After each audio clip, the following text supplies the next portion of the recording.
Fox Sports. We are sports. We are Sun.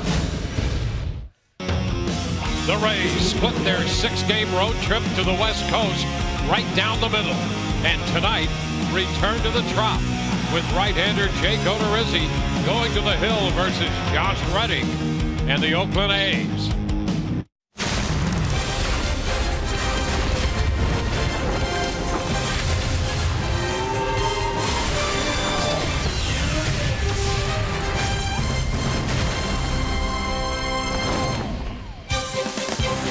We welcome you to Tropicana Field, and boy, is it good to be home after a trip to the West Coast in which the Rays swept the Angels, were swept by the Mariners, and tonight are home playing host to the Oakland Athletics.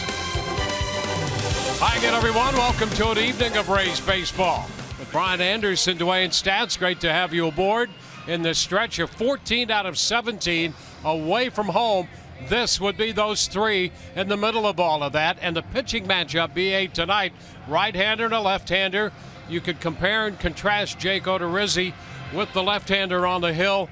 But I'm going to tell you, it starts with the fact that one has pitched so well at home and one has pitched so well on the road. And the numbers get more eerie than even that. Let's start with Jake Odorizzi at home here at Tropicana Field. Now listen, he's had 4 starts. He's gone 24 2/3 innings, given up just 3 earned runs, holding the opponents to a 195 average, and has absolutely nothing to show for it. 0-0 record. In fact, he's got 6 out of his 7 starts have been no decisions. For Jake Odorizzi, it's 4 different pitches in 4 quadrants of the strike zone. That is the key to his success. Now let's flip it to the other side. Rich Hill on the road, 4 starts, 24 2/3 innings, 3 earned runs given up, holding the opponents to a 165 average. And guess what? He's got everything to show for it. He's won all 4, a 4-0 record. And where Jake Odorizzi, 4 pitches, 4 quadrants with Rich Hill, it's going to be that nasty curveball that the Rays lineup has to deal with. Hill resurfacing last year with Boston at the top of the rotation now for the Oakland A's. Surging Steve Pearce, a deadly right-handed bat, and in the lineup again tonight for the Rays, Tom Callis takes a closer look.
coming in with a 15-17 record. You see the A's are 7 games below 500. When Steve Pearce starts, the Rays are actually 3 games over 500. Pearce has made 17 starts in the first 32 games, just over 50% of the time. And the Rays are 10-7 during those games when he starts at first, second, or third. Speaking of 10, in those last 10 games, Pearce has an average of 382. All 5 of his home runs have come in the last 10 games, as well as 8 of his 11 runs batted in. We talked to Kevin Cash about Pearce and the contributions he has made lately. He's tough not to be in the lineup right now. He's having some really solid at-bats. He's squaring up everything, providing a much-needed spark. I mean, we need some other guys to continue that trend, but Pearce is just having a lot of quality at-bats. 9 home runs in 90 at-bats at Tropicana Field in his career for the Lakeland native as he gets ready for Rich Hill and the Oakland A's. Nobody has seen Hill more often in the Rays lineup than Steve Pearce. We'll see how it plays out tonight. First pitch in less than 4 minutes.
Welcome right back to Tropicana Field, where Jake Odorizzi goes to the mound tonight.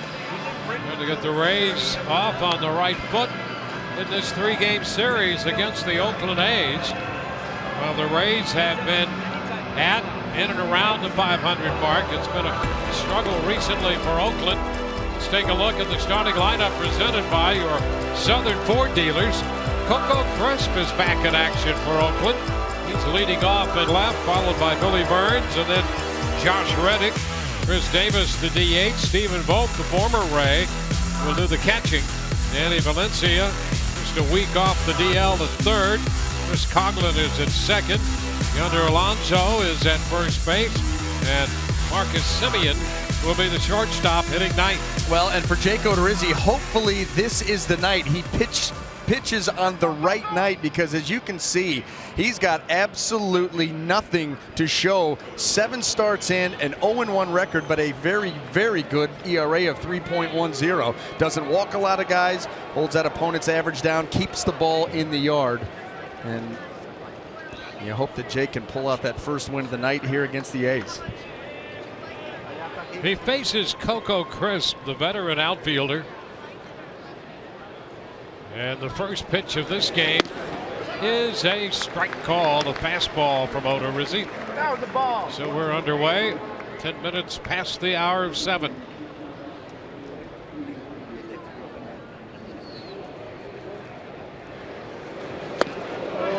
By him that time at 91, and a quick 91. Well, Jake, you know, we talk about how deliberate he is in his windup. Very slow to start off, but really explodes towards home plate on the release of the pitch. And so that 90, 91, 92, it will jump on you. Good eye, good eye. Stairs, 1-2. Well, the Rays were on the road dividing that trip out west, 3-3. The A's were swept by Boston in a 3-game series at Fenway, and their pitching staff took quite a beating.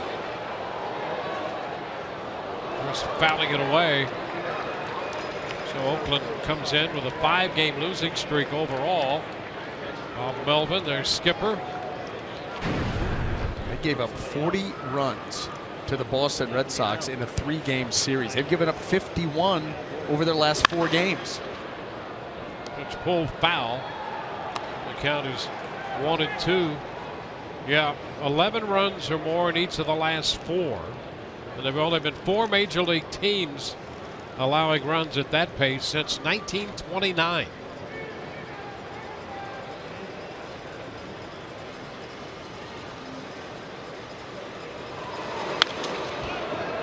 Crisp extending this at bat. They really like him in the leadoff spot. Billy Burns, who had such a good year last year and is an important part of their lineup, tends to be a little aggressive in that leadoff spot. They have a veteran here who now got behind, but he's seen a number of pitches as opposed to either being retired or putting the ball into play 1 or 2 pitches in.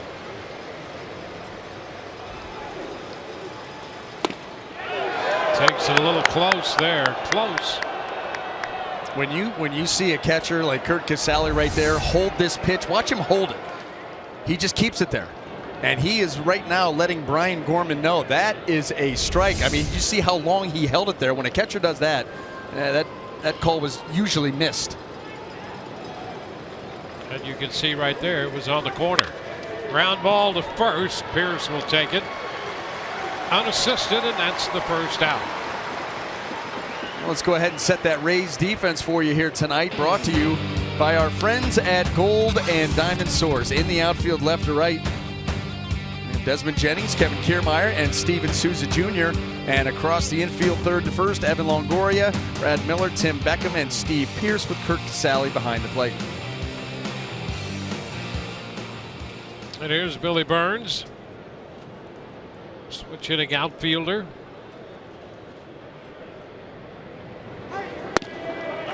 He takes the pitch. That's in there for a strike. That was the changeup, the strike changeup of Jake Odorizzi. So often he gets that little tail and dive at the end. That one stayed pretty true. But that goes back to what you were talking about, Dwayne. Billy Burns, and right there following up with a curveball. He is a very aggressive first ball, fastball hunter. And so you start him out changeup curve, and you're up 0-2. So far, so good. He Really? also can run, and Yeah. he had a ton of infield hits last year, Burns. Down to third, foul outside the bag.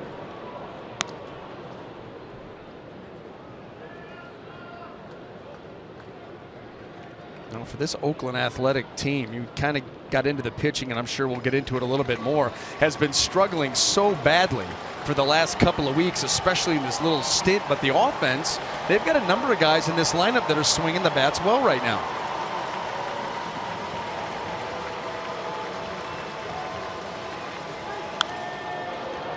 One is fouled back. Well, a couple of battling at bats here out of Crisp and Burns to start this game, so they've had a couple of determined hitters up here to start this game. You notice we've seen a lot of that against Jake Odorizzi.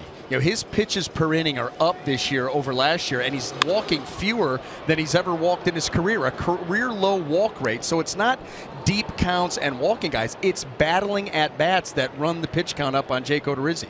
Yeah, he made major strides last year in lowering the pitch per inning, and that's back up again this year. You get these guys that fight and battle and keep fouling pitches off. You just run right through them. This is the perfect example of an at bat where a pitcher gets real frustrated because Jake has made a number of good 2-strike pitches to put a guy away, and he just keeps getting enough, biding his time, hoping for one mistake.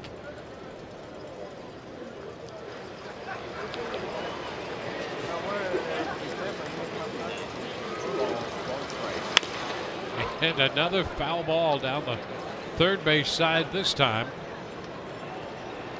Well, he's seen a good variety. Seen the fastball, the changeup, breaking ball. And some of them multiple times.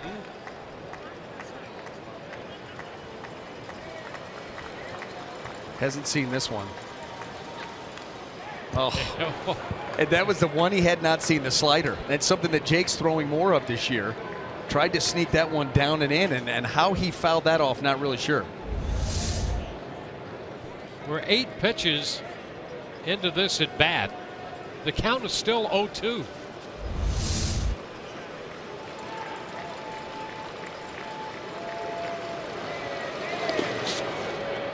One ball, 2 strikes. You're talking about extending at bats. We've had 2 hitters, Crisp and Burns. We've had 9 2-strike foul balls. It's over half the pitch count.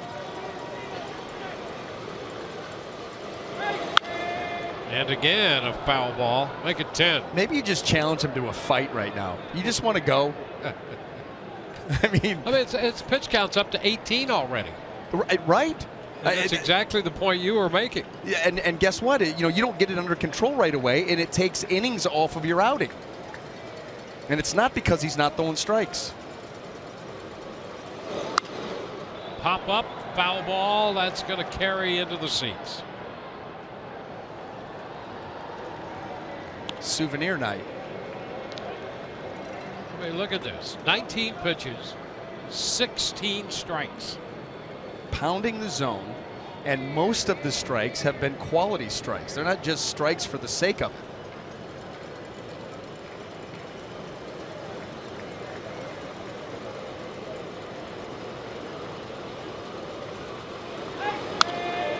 He does it again, another foul ball.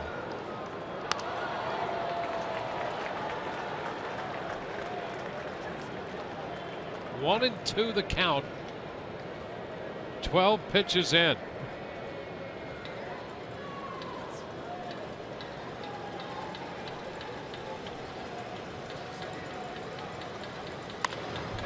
A foul ball again.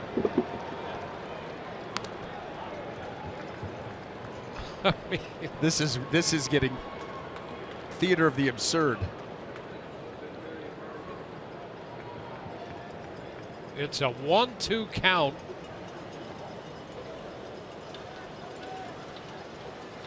Fox track. Ground ball, one hopping out of the reach of Miller. I'm going to tell you, Burns is aboard. Speaking of Burns, that burns you up as a pitcher. You go that deep into a count with a guy, that many pitches, that many good quality pitches, and he ends up squeezing one through, and now you've got speed on the base pass. Well, 14 pitches in that at bat.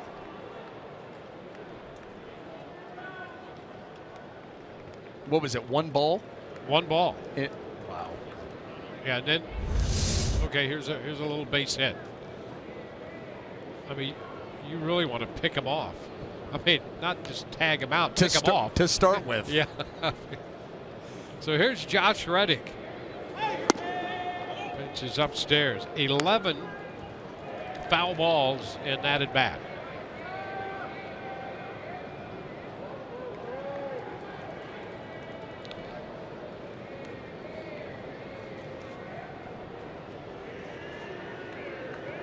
Reddick has been a hot hitter in this lineup, and Odorizzi begins falling behind him 2-0.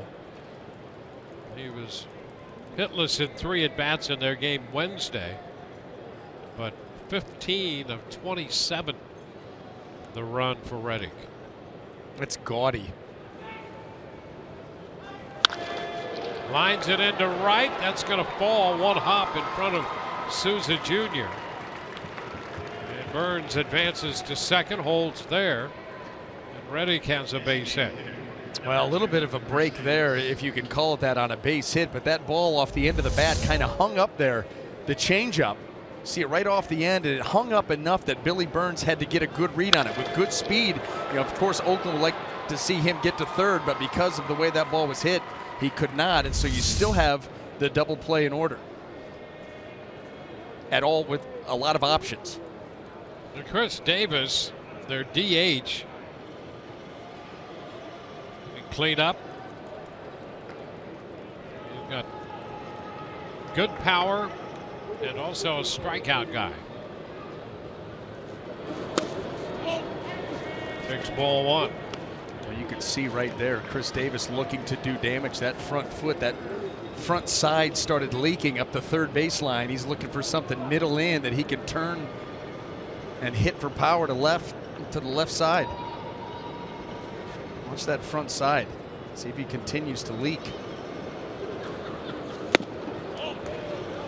And that's exactly why you see Jake pitching him where he is. The fact that it's 2-0 and you had two pretty good pitches there. Well, you talk about a frustrating inning here. This is a challenge going through this.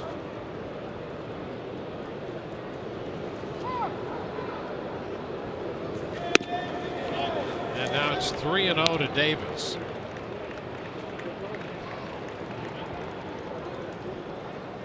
One out with two men on. Stephen Vogt is on deck.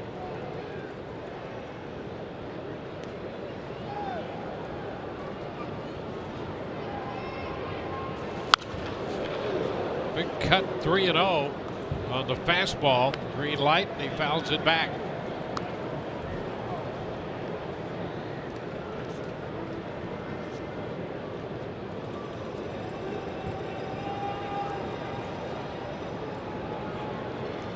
Davis hit 27 home runs last year in a little over 120 games with Milwaukee. And now the count is full. Well, he came back with that 3-1 changeup, knowing how badly Chris Davis wants to swing the bat. There it is. There it goes.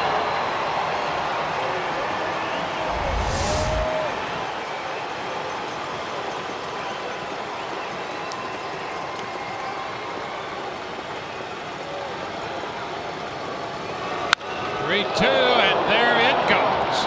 Down the left field line. That ball is a fair ball and gone. It's 3-0 Oakland on the first inning home run by Chris Davis. Well, Jake came right back with that changeup. The previous pitch down in the zone. This one stays up. He just got a look at it. And the timing was right on. When he picked that up, and he's got power.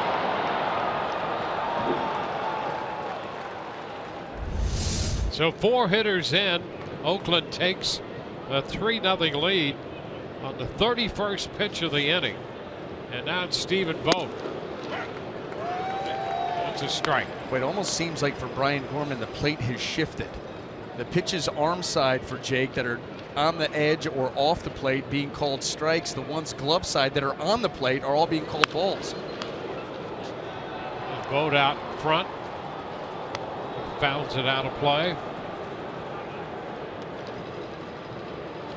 You think about those first 2 pitches to Davis, what a difference that would have made.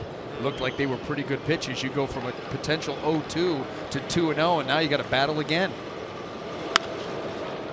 It's fouled back a third. A home run for Davis, his 8th of the year, now has 21 runs batted in.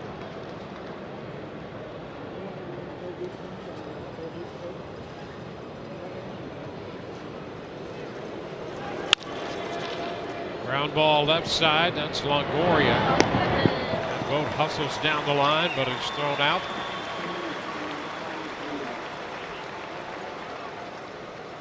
2 gone.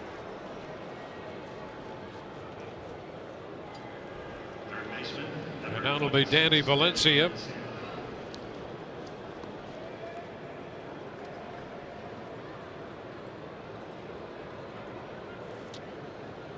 Valencia had some hamstring issues and has been back just a week now. No, and came right back and started swinging the bat. Another productive hitter in this lineup for Oakland.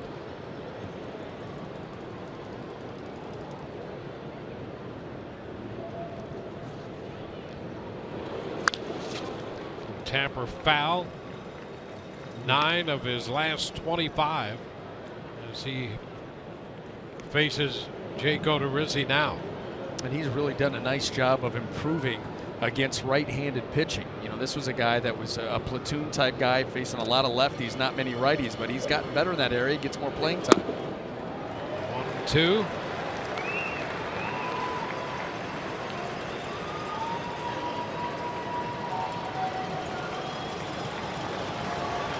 Well, Jake has given up 3 runs here in the first.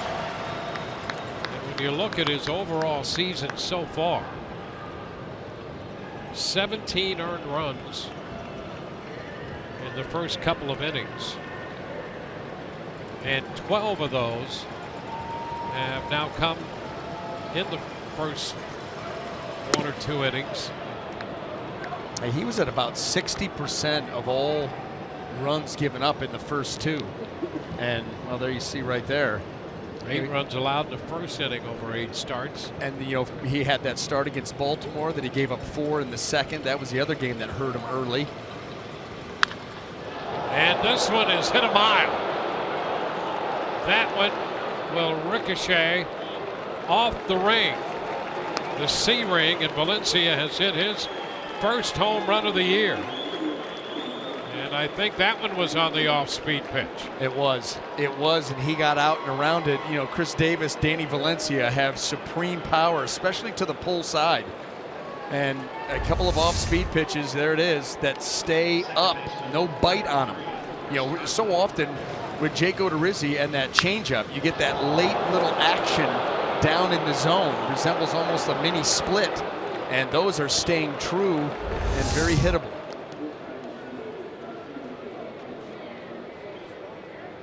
So Valencia hits the C ring for his first home run of the year.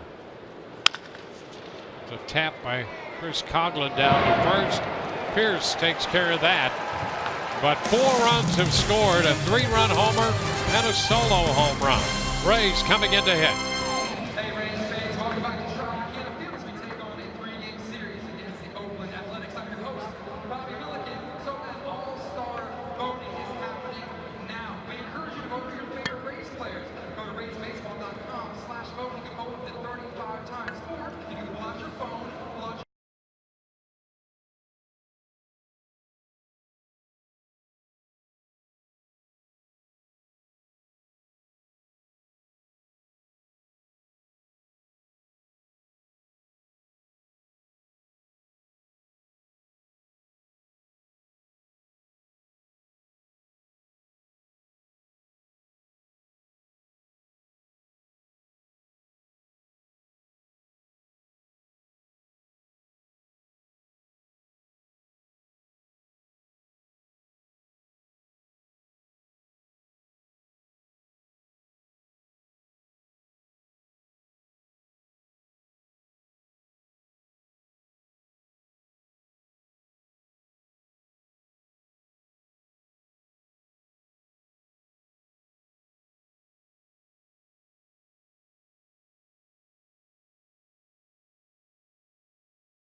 Tonight's lineup presented by your Southern Ford dealers. Brandon Geyer is going to lead it off, followed by Desmond Jennings and Evan Longoria.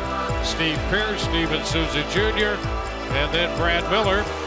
Tim Beckham will hit 7th. Kevin Kiermaier will bat 8th, and Kurt Casale, the catcher, hits 9th. Well, for all of the Oakland A's starting pitching problems, Rich Hill has not been a part of that.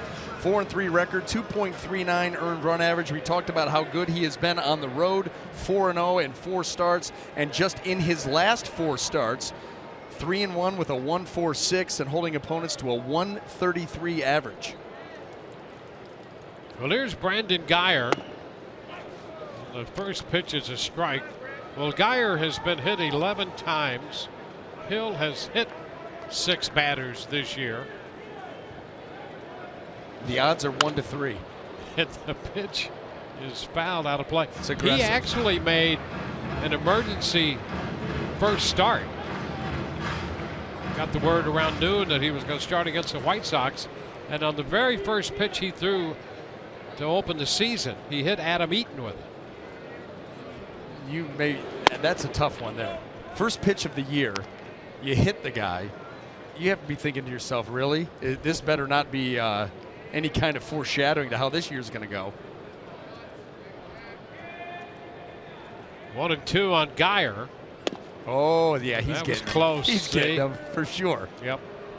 That's what he likes to do with that curveball. He really does a nice job with that pitch, sweeping it across the plate with depth. It's a nasty hook, and you know you're going to see a lot of them.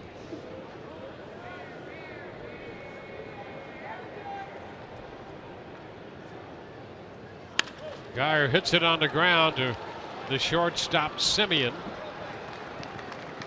So Guyer's out on a ground ball his first time. Well, let's go ahead and set that Oakland defense for you. Brought to you by Golden Diamond Source. In the outfield left-right, we have Coco Crisp, Billy Burns, and Josh Reddick. Across the infield third-first, Danny Valencia, Marcus Semien, Chris Coughlin, and Yonder Alonso with Stephen Vogt behind the plate.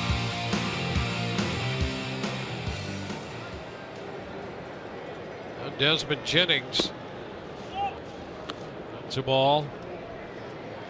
Desmond hitting 163. It continues to be a struggle for him. One of his last 35. It's wide, says Brian Gorman. That whole side of the plate has been wide for Brian Gorman.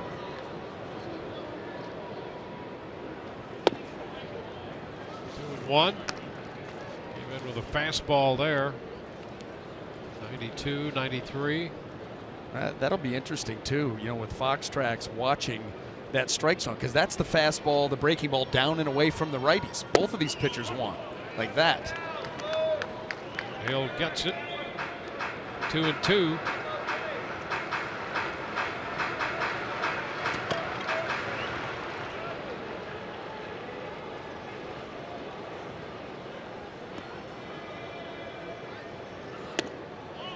Stays out there. That was the curveball, and that's a big pitch for him. Count is full.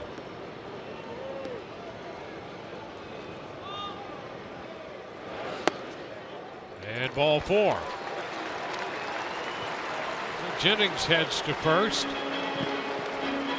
But neither one of these pitchers, when you look at the strikeout to walk ratios coming in, Odorizzi was 34-8 strikeouts to walks, and Hill was 46-16 coming in. He's just given up a walk here. When you combine that with the hit batters, the Rays will get some base runners. What will they be able to do with them? That's been the issue. And Longoria takes the ball.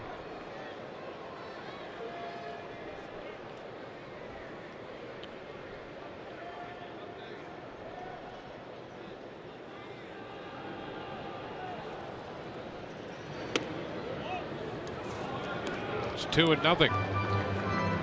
Hill's numbers across the board pretty impressive at 239 earned run average, but command has been at times an issue for him in his first 7 starts. And that's not something that Kurt Young, the pitching coach for the Oakland A's, wants to see right here. Not with a 4-run lead in the first inning.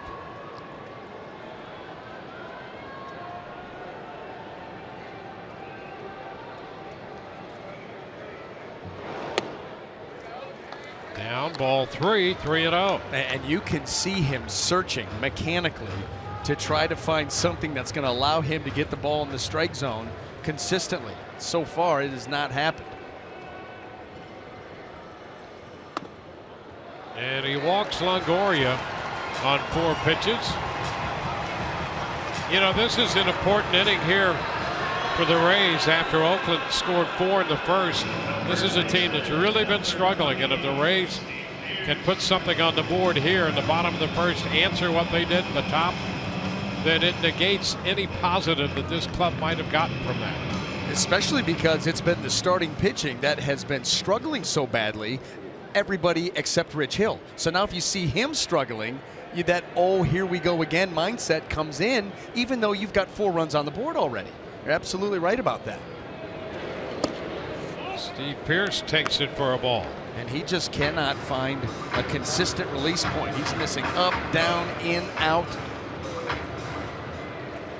Well, you've got to capitalize when a starting pitcher comes out of the gate this inconsistent. Way up with that one. Tried the fastball, 2-0.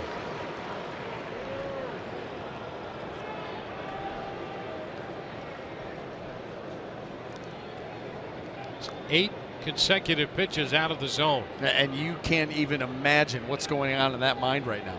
You're not even thinking quality strike. You're thinking something out over the heart, anything. That's what Steve Pearce is thinking too. It's a strike call.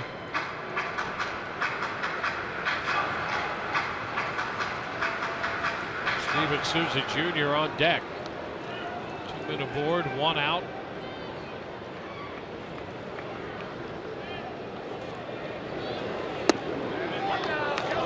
And that's a strike on the breaking pitch. And he recalibrated that curveball where so many of them were of the swing and miss variety. He just spins this one and leaves it at the top of the strike zone, gets just enough to get the call. Don't want to throw too many of those though. The foul ball came back with a curve.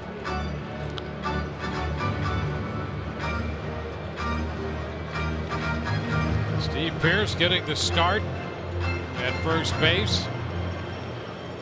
5 home runs on the year, 4 off left-handed pitching.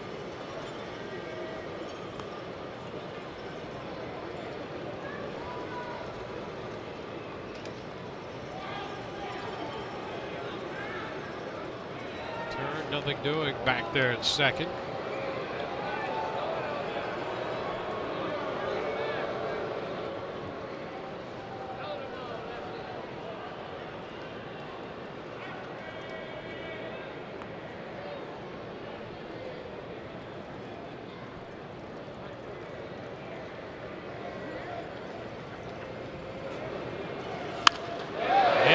Center field. That ball is in there for a base hit. Jennings will score. Longoria goes to third. The Rays going to run back. Steve Pearce comes through against the left-hander. No trouble finding the zone. Forces the pitches out over the plate. Here's another one of those curveballs. This one stays up. He'd already seen that pitch. And he just stays inside of it and punches it out into right center field. And the Rays with a quick answer and a chance for more.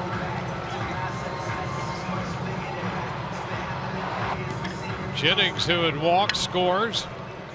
First and third now with a run home. 1 out, and Steven Souza Jr. stepping in. It's upstairs.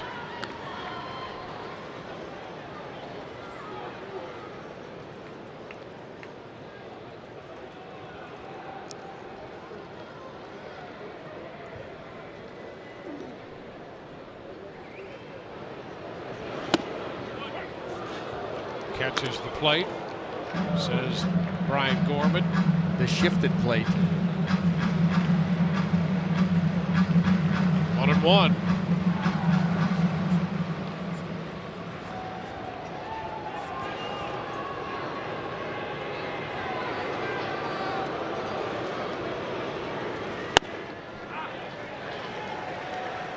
Fastball up out of the zone, 2-1.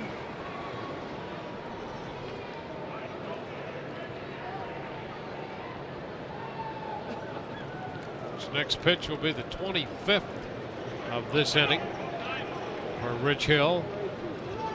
Jake Odorizzi made 42 pitches in his half of the first. And important that mentally he stays strong on that bench, seeing what the type of game that we're catching right here. A little popper into short right.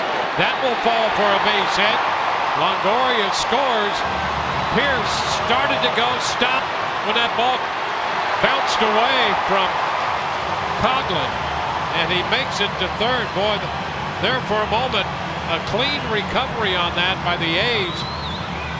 Could have made that costly for the Rays, but Pierce got there ahead of the throw. Well, you talk about getting in on a guy and putting it in the right spot. He just punches it out there. Here's Chris Coughlin. One thing that you're going to see in this series, you are going to see Rays base runners really challenge this Oakland defense. Now, for the second year in a row, this is the worst, statistically the worst defense in Major League Baseball. If you want to go by the metric, defensive runs saved, fielding percentage, number of errors committed, however you want to count it, this is the worst defense in Major League Baseball. Well, Coughlin's going to get an error. He had trouble picking that one up, and when it got by him, that's when Pierce took the extra base. Now Miller puts down a bunt, out at second, no throw to first. You know, that's a play that we saw the Rays run an awful lot of. That one out, first and third bunt. They haven't done it so much here in the last year or so. But I don't think we saw it happen at all last year. I think you're right. And there's the bunt late, put right down. But you see, Vogt was able to get out and grab it so quick. Steve Pierce, no way that you're going to challenge that. And then he's able to get the lead guy. Watch right there, Stephen Vogt. There's no chance for that play to be successful. Now you're thinking, just get down there and don't hit into a double play. There's Tim Beckham. Pitch is outside, so it's a 4-2 ball game.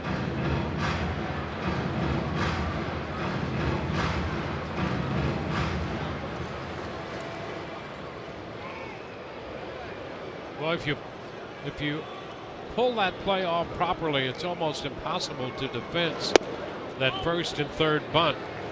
But bunting it right in front of the plate and having Vogt immediately jump on that just defeated the play altogether.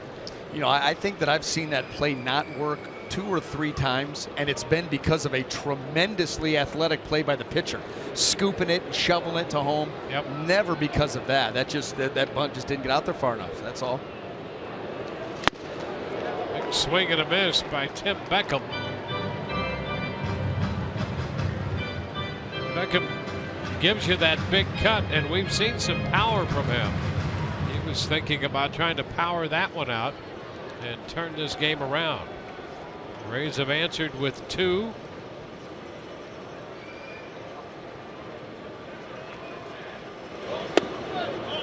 That stays wide. Well, 30 pitches now for Hill in the first.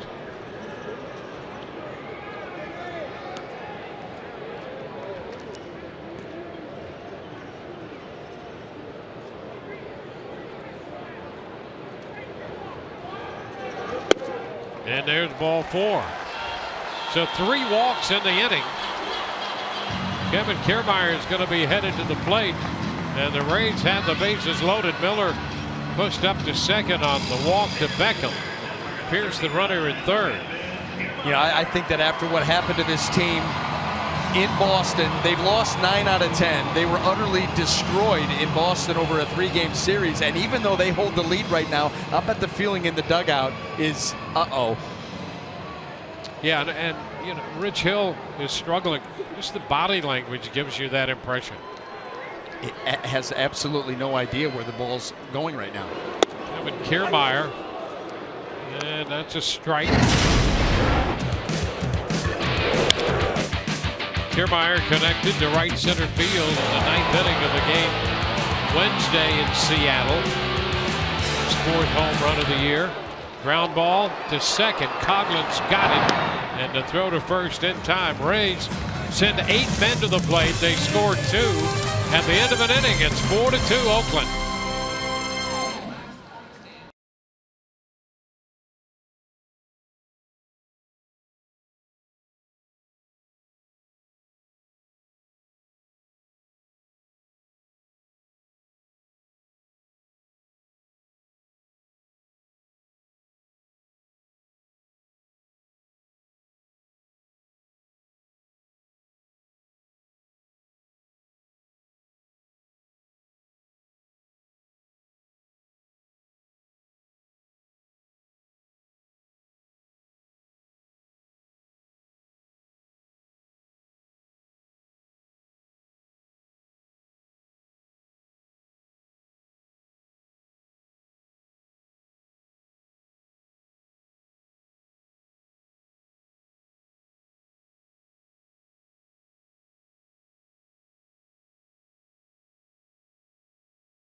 On to the second inning.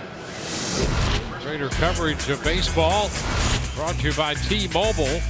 Well, the Red Sox in the last 4 games averaging 12.8 runs a game and hitting .453 with men in scoring position. Yeah, it's one thing to be hot and you know, hitting like they are, but to be that clutch too. Well, I guess that's how you score 13 runs a game over a week. We go to the second. Yonder Alonso leads it off. The pitch is fouled back. Well, a completely new look at things for Jake Odorizzi after that 42-pitch first inning. He found himself in the dugout down 4-0. Now he's down by only 2. Alonso pops it up, a foul ball that will carry out of play. Well, that'll give you a little bounce in your step, you know, as opposed to going into the dugout and your team goes down 1-2-3 quickly. That not a whole lot of fun, but you get those 2 runs back, and Rich Hill was really struggling with command. You feel like you're right in this thing. Alonso fouls it right back. Jake now's made 45 pitches. He's over halfway to the pitch total that he accumulated in his last outing against the Angels when he pitched 6 innings on 88 pitches. Which is what we're used to seeing from Jake. Ooh, pretty close. And it's now 1-2. What we've seen tonight is Brian Gorman's reluctance to call consistently a strike on the corner.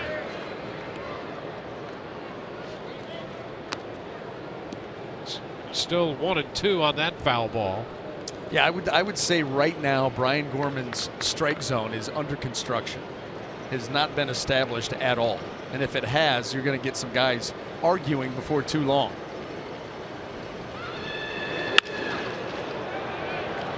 It's going to drop into center field.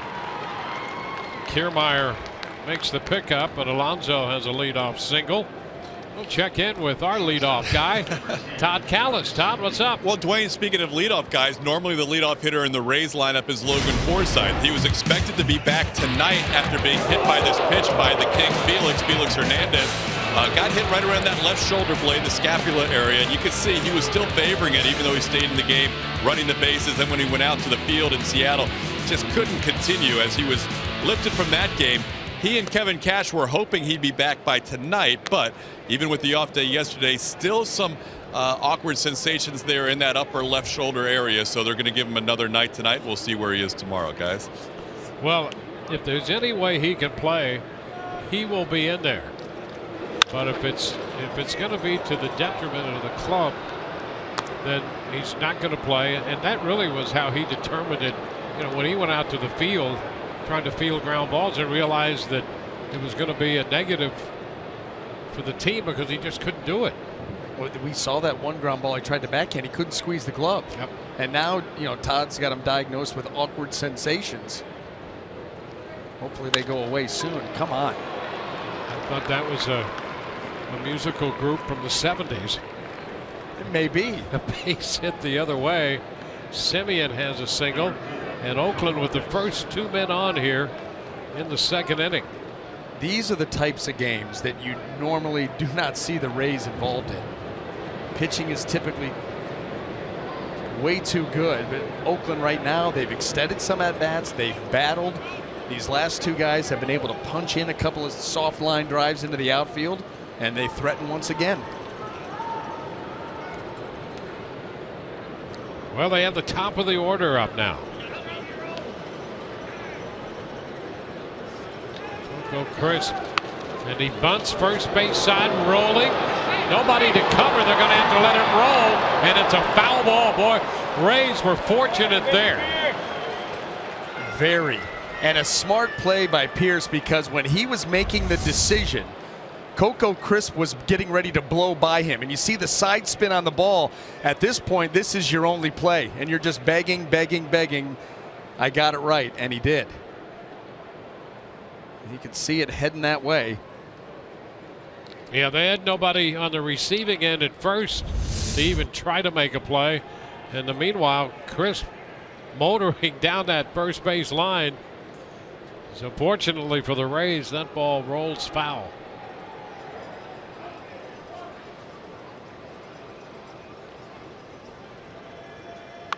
And he bunts foul again up the right side. Not as much drama in that one. Very determined Coco Crisp to get that bunt down. First and second, nobody out.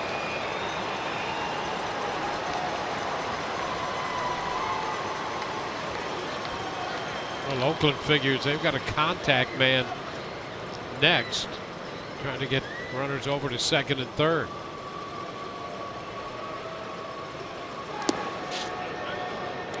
One ball, 2 strikes.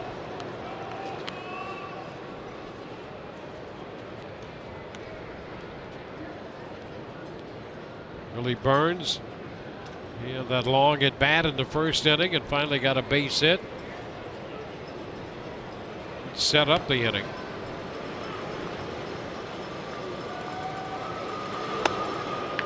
Now it's 2-2 to Crisp.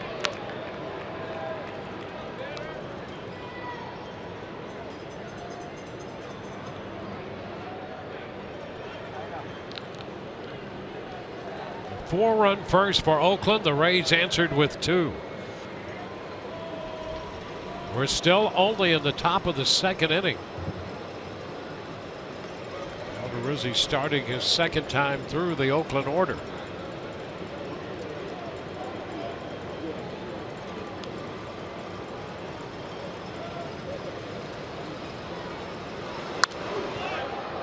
Into the screen, foul. I mean, really remarkable, the pitch count where it's at already. Nobody out yet. And this is something that Jake has gone on record saying that he wanted to improve, is being able to lower that pitch count so therefore he can pitch deeper into games, be a part of some of these decisions.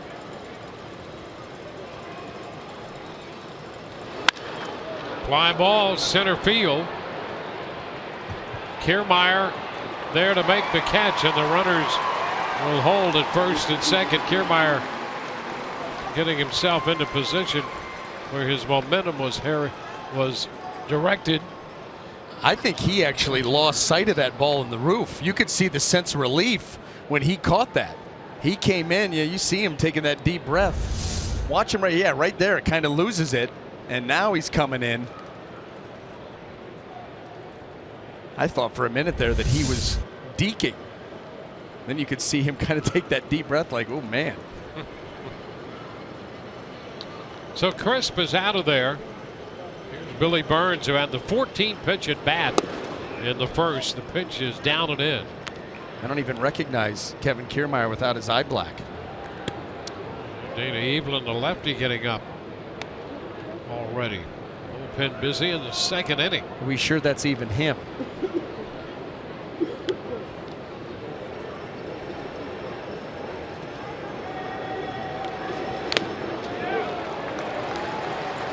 One and one.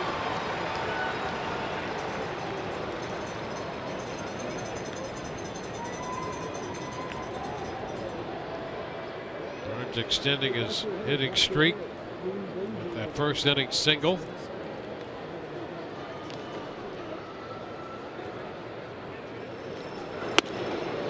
There's a strike.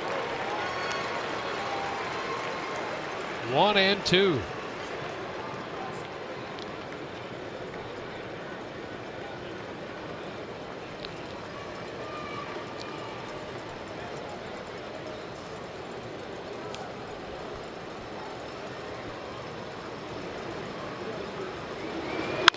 Ground ball down to third. Out at second. No play at first. You can see Beckham on the transfer trying to get rid of that ball and did not find the handle. Bob Melvin wants to take a look at it, and I think that's exactly what the call is. But you got to rush to the top step and make sure you're going to let everybody know you're taking a look. Here's Evan with the feed. That ball clearly in the glove, and as he pulls it out, it gets loose. Boy, interesting. Look at the footwork right here of Tim Beckham. You used to never see a second baseman step in front of the bag for fear of getting absolutely destroyed. Your ankle could be crushed. Yeah, these new slide rules, they know these guys are going to come up short, and that fear is not quite there anymore. So an out at second. Longoria to Beckham. Burns reaching on a fielder's choice. And it's first and third for Josh Reddick.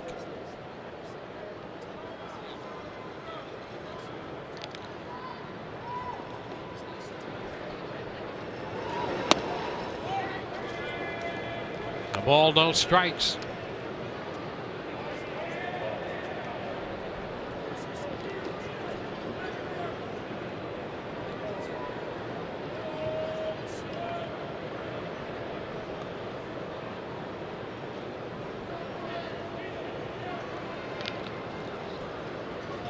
Jake over 60 pitches.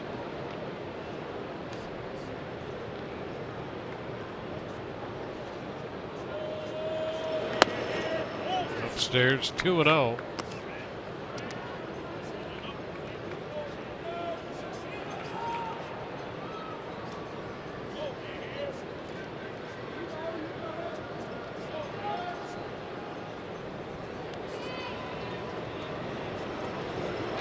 Runner breaks from first, a swing and a foul ball.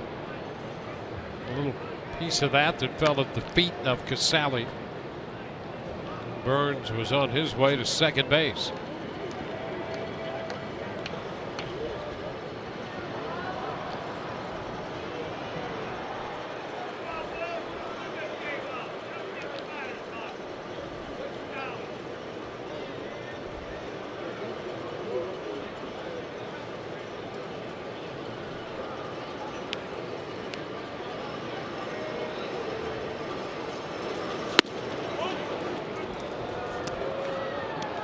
Will take the count to 3-1. Dangerous count against a dangerous hitter with danger lurking on deck. You saw what he could do in his first at bat. Got to make a pitch here. And remember, Brian Gorman and those corners haven't been very friendly. A move to first over there on Burns. Yeah, that's a point not lost on Reddick, who has been red hot recently and hitting over 400 on the road. And not as much of a strict pull guy as he was a year or so ago. Runner goes, the pitch is wide. So Burns moves to second. Reddick takes over at first. The bases are loaded. Jim Hickey's on his way to the mound.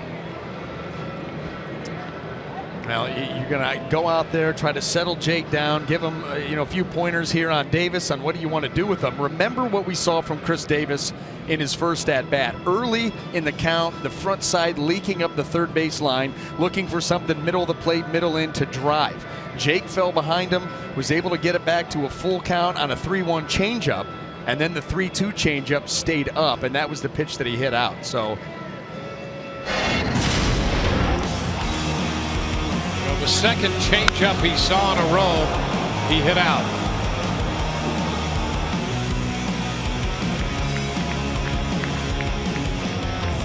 The 8th home run for Chris Davis. Up with the bases loaded. 2 gone in the second inning. Pitch is low.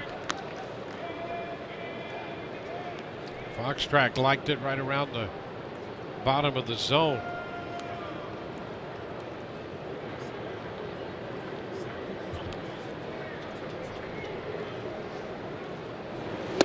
Oh, big cut right there. Davis really let it out. He sold out for the fastball. Behind in the count, comes with the changeup. This one stays middle in where he wants it. He's thinking heater, and he's too quick.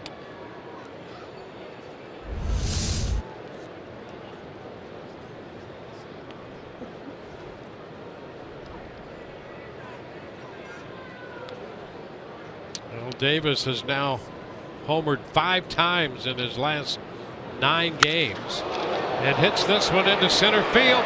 Kiermaier is there, makes the catch, and I think he did have a little issue at the end there, tracking that one down. Managed to overcome this issue of tracking the baseball to squeeze it for the final out.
Second, get in on the action with exclusive on-field seating in the Papa John's bullpen box.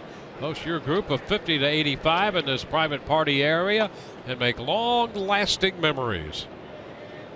Kurt Casale will lead off here in the bottom of the second inning.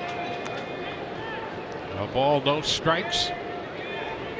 Well, after all we've seen through an inning and a half, it's still a 2-run game. I thought we just went through the 7th inning stretch. I'm telling you, how about that?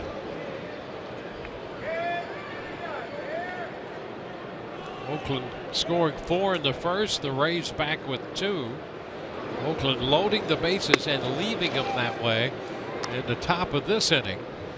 And you know what's going on in their minds. As much as you try to put that away because, oh, we still have the lead, Well, yeah, but those things start to creep into your mind.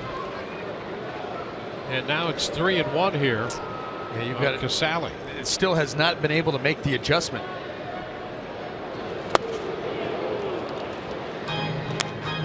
Now that one right there was the first time that we saw Rich Hill under control with the fastball. Took a little bit off that. He's been sitting 91 to 93. That one at 90. Better command of that pitch.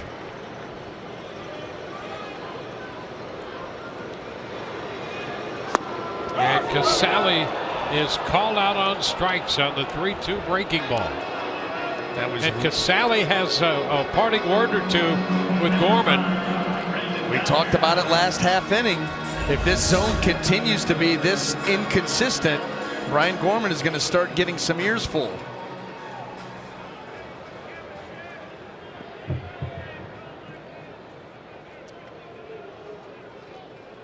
Casale being as polite as he can be.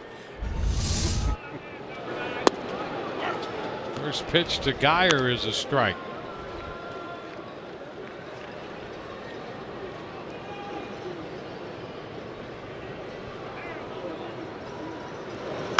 You know, there's two elements to that little argument Casale put up there. One obviously is for himself and the other's for his pitcher. And he said, hey, if that's a strike, you've got to do better by my guy.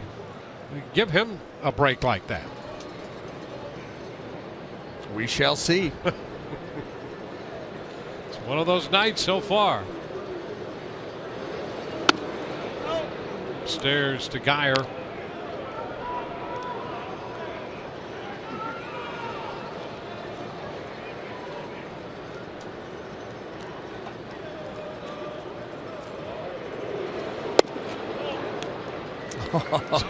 There's another one where you can see right there Stephen Vogt was coming out of his crouch to throw that ball around the infield.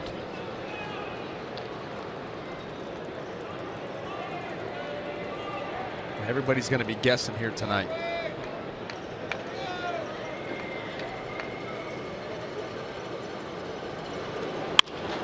And to third. Valencia throws a strike to first, and Geyer is the second out. 2 up, 2 down. Desmond Jennings walks to the plate. Well, Desmond walked in the first inning. That led to a 2-run first.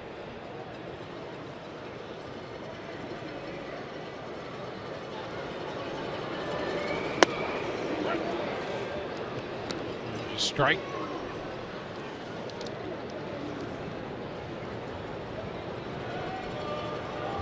Desmond up in the second spot against the left-hander. Ground ball.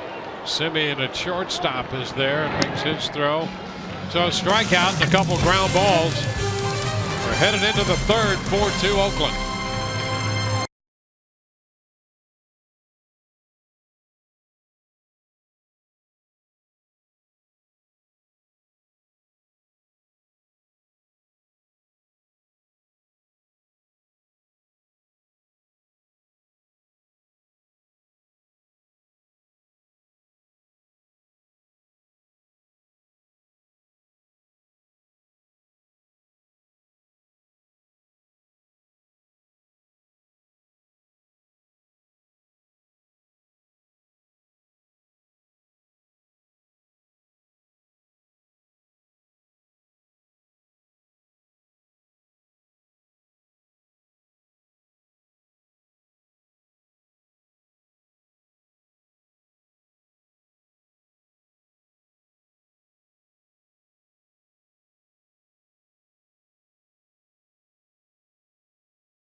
Is brought to you by Lazy Days RV, your RV authority.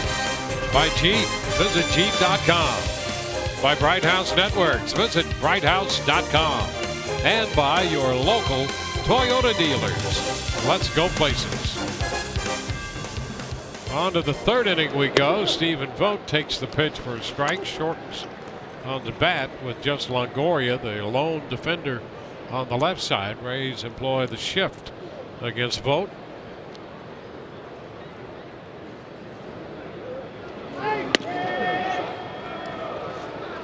1-1. Not uncommon at all, as you see right there. You've got Tim Beckham, Brad Miller up the middle.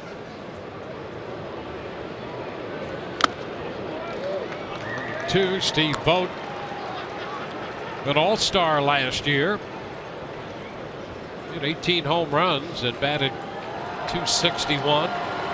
How many at-bats did he have here with the Rays where he was unable to come up with a hit, and now he's a real threat? Yep. And that's that pitch right there. The body language of Kurt Casale told you all you needed to know right there. That's a pitch that absolutely has to be called a strike. This isn't even borderline. Oh my gosh. Casale just slumps the shoulders like, are you kidding me? I mean, this is Look just at Kevin Cash. Yeah, it's hard to play a game when you don't know what the strike zone is. Do I swing? Do I not swing? Is that going to be a strike? Is it not? It's been so wildly inconsistent that you can see the frustration already taking hold.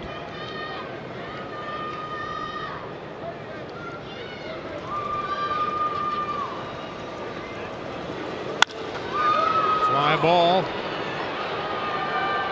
It's Kiermaier, and he tracks this one. Had trouble with a couple of them in the second inning, but had to catch right there.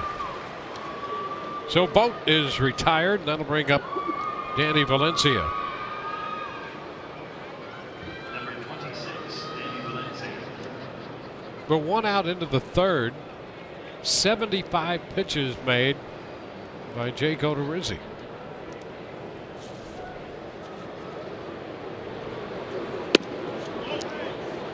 Now it's going to be so difficult for him to get deep into this game. Now you're just hoping, can he get through 5? The way that they run the pitch counts, he's going to have to get efficient quick.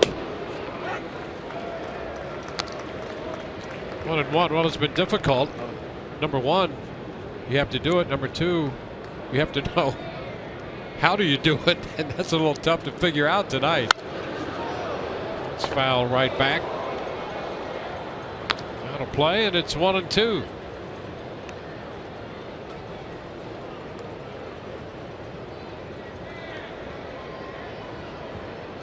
There's Coughlin on deck.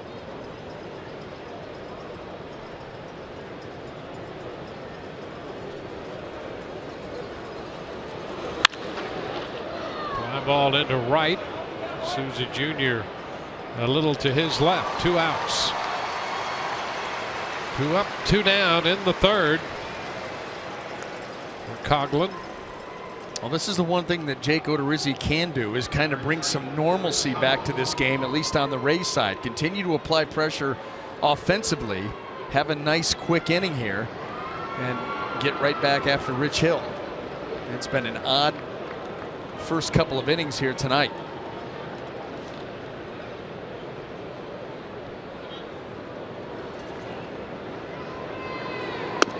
There's your first pitch strike.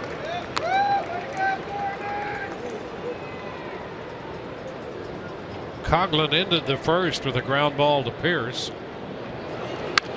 Check swing, foul back a third.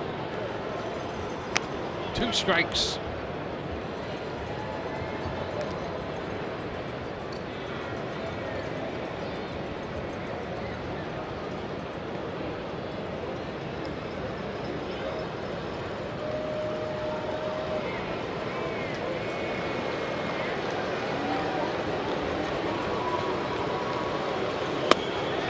Out on strikes, fastball by him, up and by him. 1, 2, 3. We got to the bottom of the third. 4-2 Oakland.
shortstop Alex Gonzalez belts a 2-out home run at the top of the ninth in Kansas City in the rain, giving the Devil Rays a 3-2 win over the Royals. Go to the bottom of the third tonight. Evan Longoria leads off. The pitch is a strike. Rays facing Rich Hill, who's had some issues himself out there on the hill tonight. A little tap down to third. Valencia is going to make this play wide of the bag, but they get the tag on Longoria. Well, that defense for Oakland comes into play once again on the wide throw. A routine ground ball to Valencia. Arm side run takes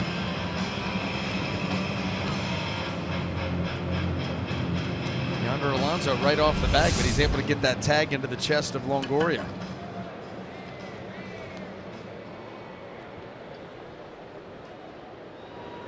Now Valencia has been charged with 5 errors already this year.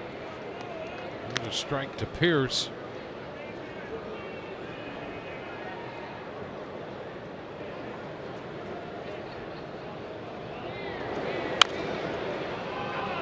Pierce drove it around with a base hit in the first inning. Pierce and Souza Jr. have the runs batted in tonight for the Rays.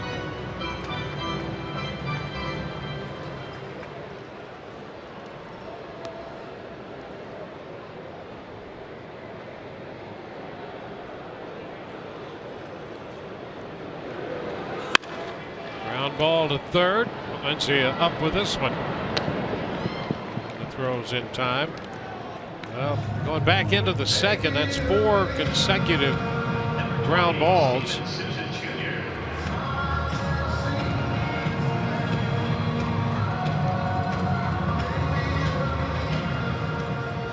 Hill's ground ball rate this year has been close to 50%. Yeah, which is actually really good, especially for a starting pitcher using those infielders, although that can bite you too, because this team leads the way with errors and unearned runs. It's a ball to Steven Souza Jr.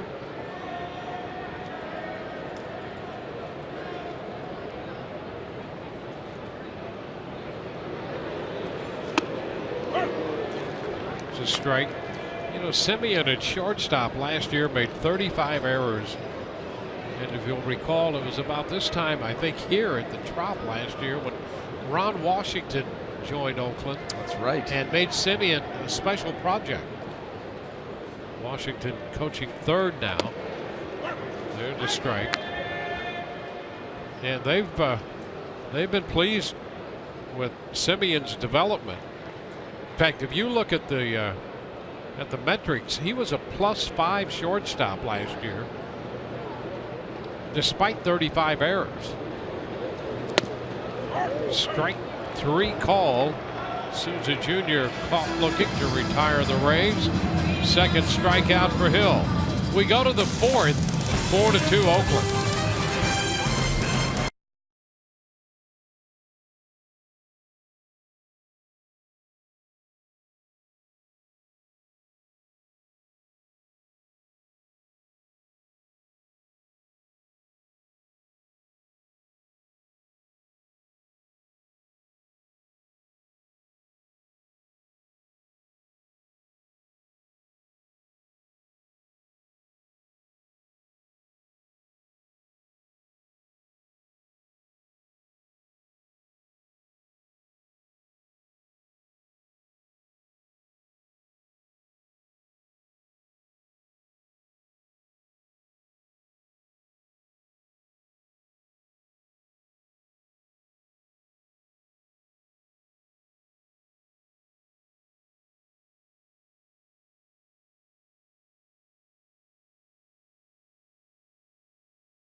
One is back with another doubleheader. Starting as Jose Altuve and the Astros take on David Ortiz and the Red Sox. Then AL Central rivals collide when the Twins square off against the Indians in a game you can only see on FS1. It all starts at 12:30 p.m. Eastern, or you can watch it all live on Fox Sports Go.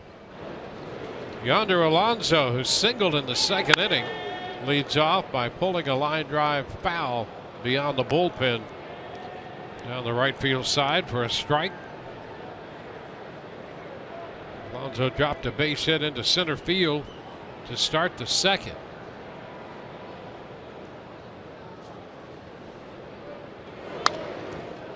Fouls the fastball back. 0-2.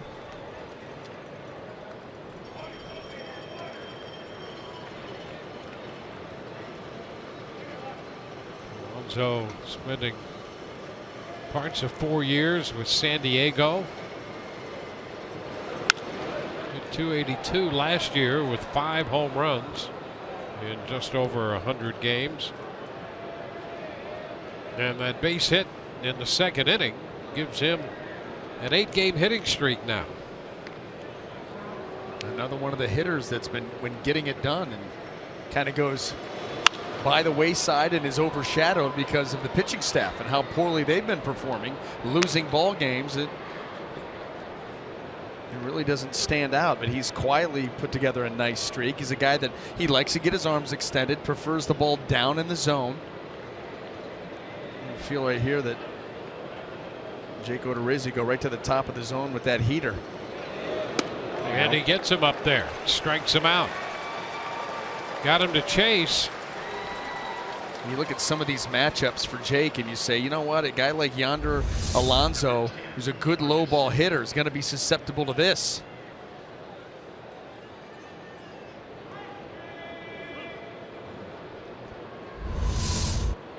Well, here is Marcus Semien.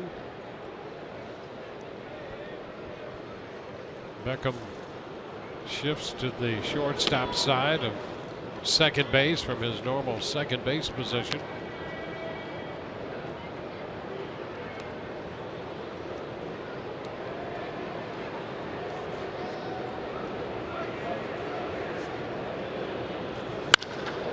A shot into left. He got a pretty good piece of this one, and that one is gone. A line drive home run. Semien's 9th home run of the year. And it's now a 3-run game, 5-2 Oakland. Nice to have that kind of production in your 9-hole in the lineup. You know, not much in the way of average, but he has supplied some power. And he got to that pitch, caught a little bit too much plate, and just enough to get it over the wall.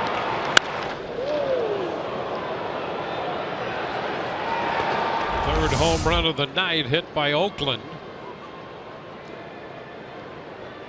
Semien hit 15 home runs last year while hitting .257. He has 9 already this year.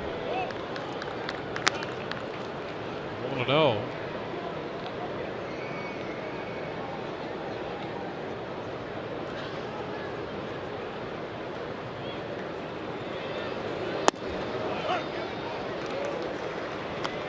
One and one. I don't know if anybody outside of Jake Odorizzi real happy with that strike call either. It has been interesting, that's for sure.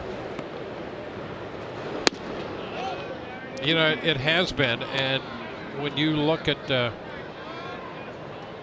Brian Gorman's work overall, he's been in the major league since '91, and he really has not been a big pitchers or a big hitters umpire. But I think if you had to evaluate him one or the other, he would skew a little bit to the pitcher, but that's not been the case tonight at all.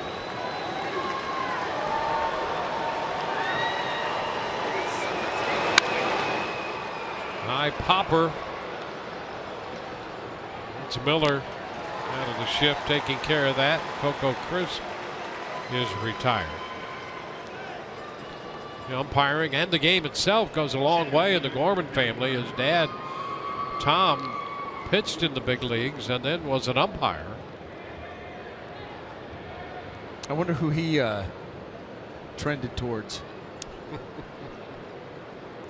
One would hope pitchers. You but, would. know, Yeah, you never know. Yeah. Might overcompensate. Yeah. Strike to Burns on a curveball. His dad, Tom Gorman, was an umpire in the early 50s through the late 70s.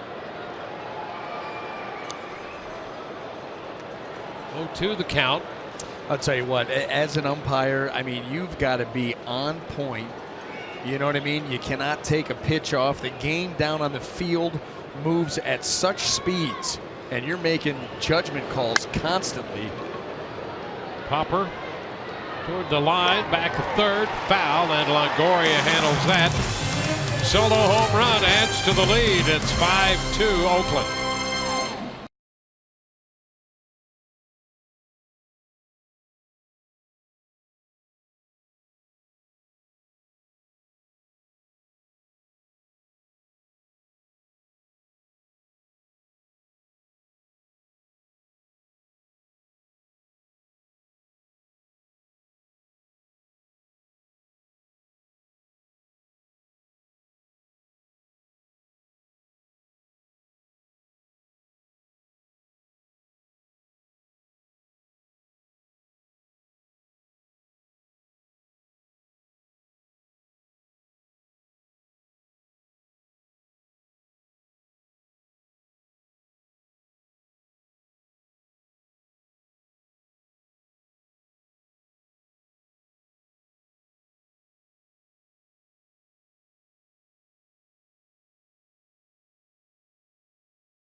Hit in the bottom of the fourth.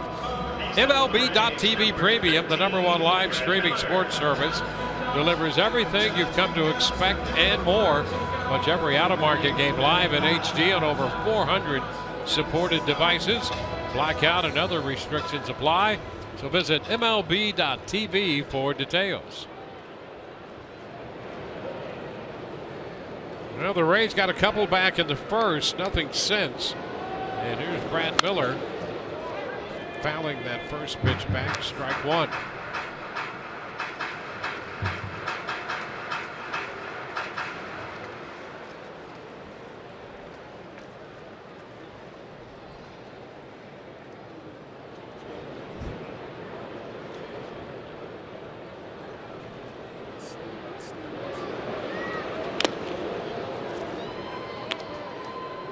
To the count, breaking pitch. Yeah, and how about the arm angle? Rich Hill dropping down on that particular breaking ball, something that we have not seen here tonight.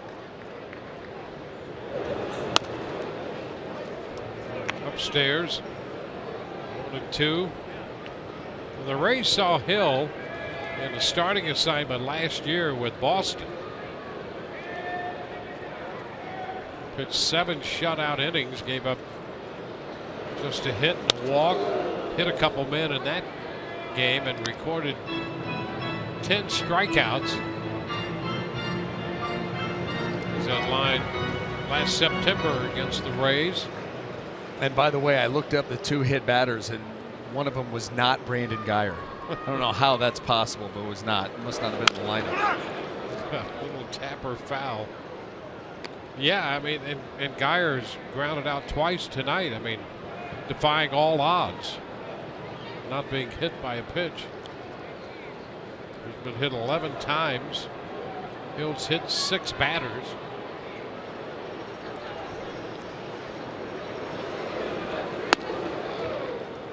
We have a full count on Miller. Boy, another drop down right there by Rich Hill. That one on the fastball. You just wonder And you know, Rich Hill knows his mechanics and knows what he can do better than we do. But you wonder, a guy that's been really struggling with command, why you'd start messing with your arm angle.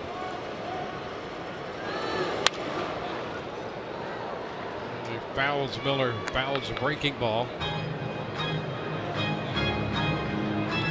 You could tell watching him in the first couple of innings, he was all out of sorts. I mean, to the point one time they threw a baseball back to him, and he wasn't sure if he wanted to throw it out of play or keep it or walk around the mound with it. It was just to that point.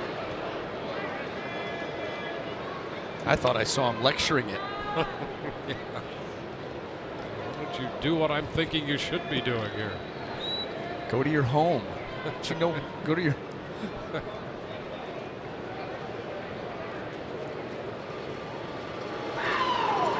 Oh, wow. And Miller is out on strikes. Another 3-2 breaking ball. And the arm angle, that's the third time in that at-bat against the lefty Miller. Look at him go down low and sweep it. Look how much ground that covers. And the bat for Brad Miller not nearly long enough to get to it.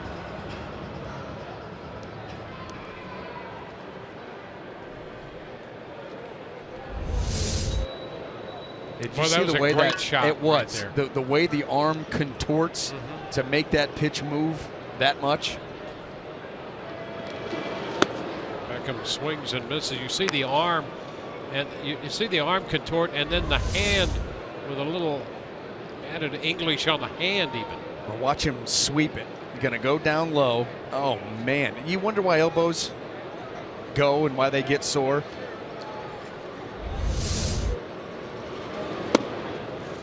Boy, there's a great photo that I have of Aaron Loop from Toronto. Yes, I saw that. You want to, hey, why is this guy's elbow sore? Why do elbows get sore? You just show him that picture. It's tough to look at. Yep. I mean, his hand is back at second base. The elbow is almost in the catcher's mitt. And then you wonder why guys have issues. Yeah. Talk about it. And now with the high speed photography, you can see the elbow and the strain on the elbow in some shots with that high speed photography. It's unbelievable. But I saw that shot that you're talking about. And I agree 100% with you. You're just cutting a miss on a fastball. Well,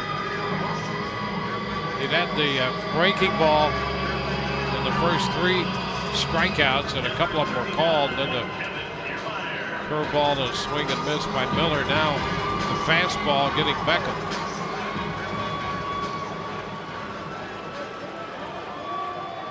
There's Kevin Kiermaier.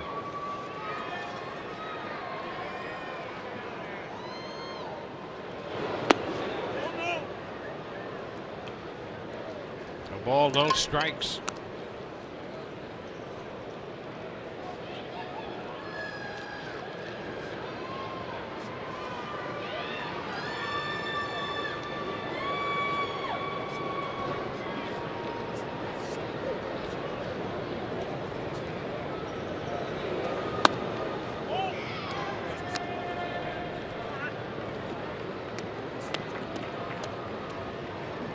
Two 2-0 the count. He's ahead against Hill.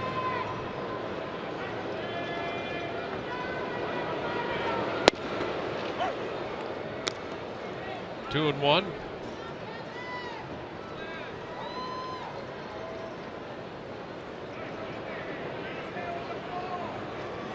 Ray's got 2 runs in the first and nothing since. That will take the count to 2-2. Rich Hill still wasn't where he wanted to be in the second inning. He got a strikeout and a couple groundouts. And then the third, just 9 pitches and a couple of strikeouts here in the fourth.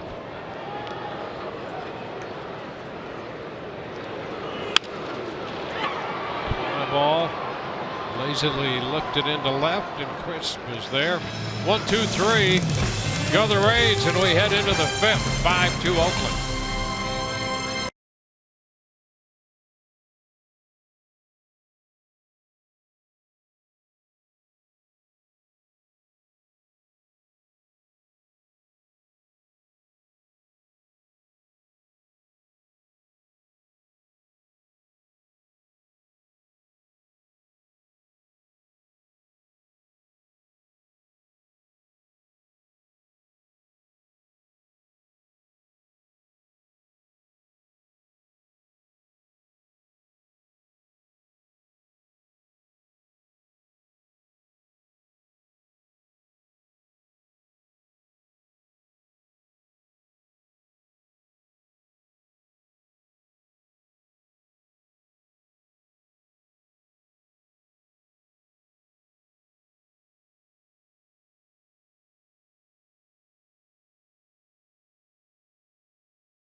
And speaking of the bullpen, they may get back one of the key cogs to the bullpen last year. Their all-star and American League saves leader Brad Boxberger pitched in extended spring training yesterday, and Sunday for the Charlotte Stonecrabs should get his first outing on his way back to the Tampa Bay Rays. Figure about 2 weeks he'll go through his own version of spring training, but good to see Boxberger. He's had no setbacks, and we could hopefully see him before too long, guys.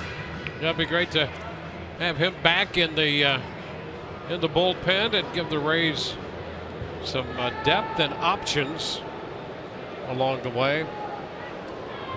Dana Evelyn will take over here in the 5th inning. 97 pitches through the first 4 for Jake Odorizzi, and he departs down 5-2.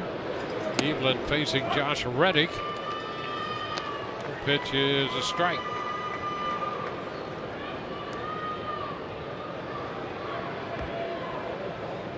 Reddick's been on twice with a single and a walk. And with the knees.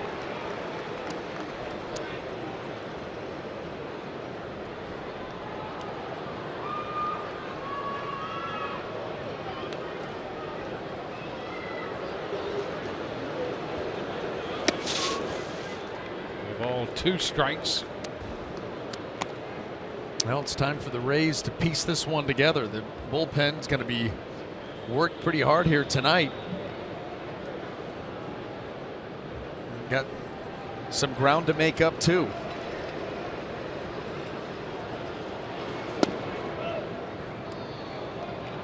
Two balls, 2 strikes.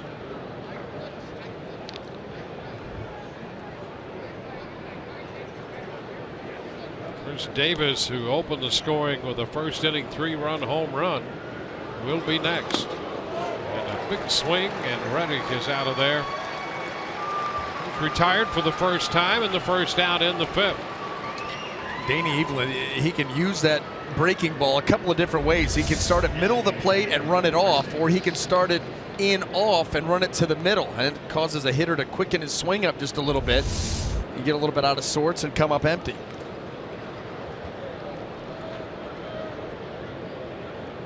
Now he faces Davis.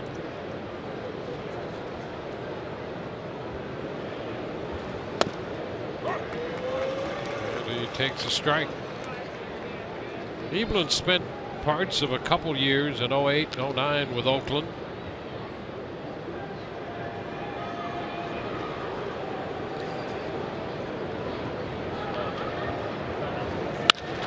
Ground ball. Beckham on the shortstop side, second. Handles that. Out of the shift. Davis is the second out. Strikeout and a ground out. Now Stephen Vogt. Evelyn with big league time with the Brewers and briefly with the Diamondbacks, then Oakland, the Blue Jays, and Pittsburgh, the Dodgers, Baltimore, the Mets, Atlanta. And now with the Rays. 32-year-old left-hander. That sounds like a good summer band tour. You know? Yeah. That's right. Stadium series. Only in the big ones.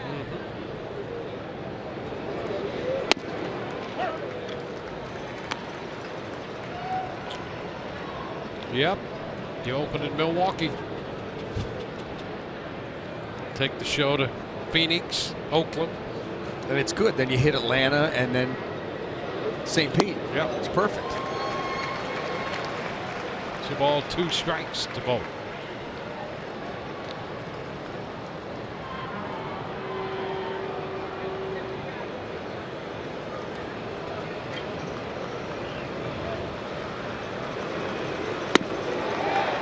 Vogt reaching. Out on strikes, and it's a 1-2-3 5th. Bottom of the inning coming, 5-2 Oakland.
Tonight's baseball on Fox Sports Sun is brought to you by Jeep. Visit Jeep.com to learn more. Geico. 15 minutes could save you 15% or more on car insurance. And by your Southern Chevy dealers.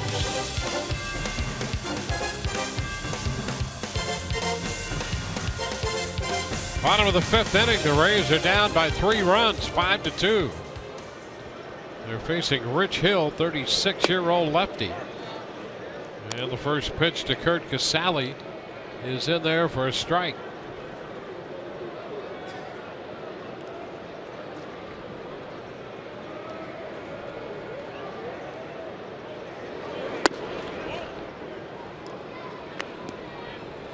One. Hill first got to the big leagues back in 2005 with the Cubs. Took something off that breaking ball, and it's now 1-2. And the best year he had there was 07 as a starting pitcher. He won 11 games, made 32 starts.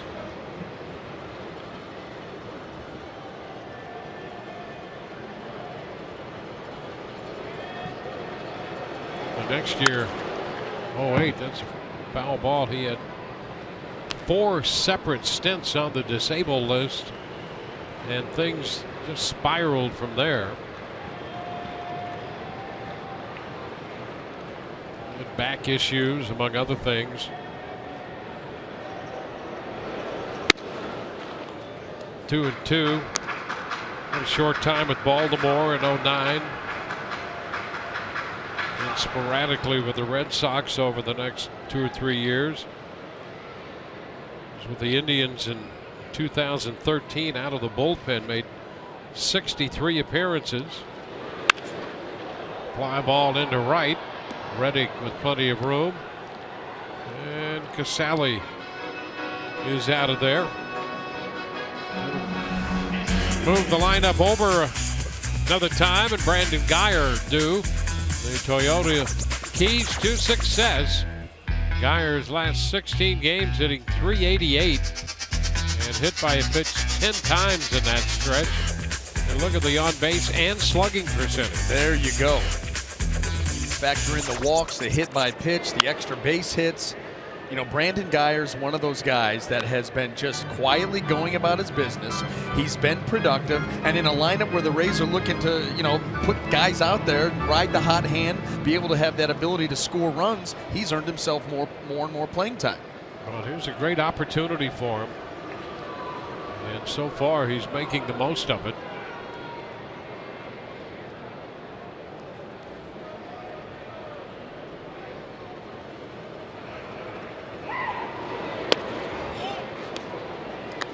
One. Every time you see them call for that curveball, you're like, this is the one. This is the one off the front thigh. Take your base. Yep. And he go through the entire game without being hit by a pitch from Hill.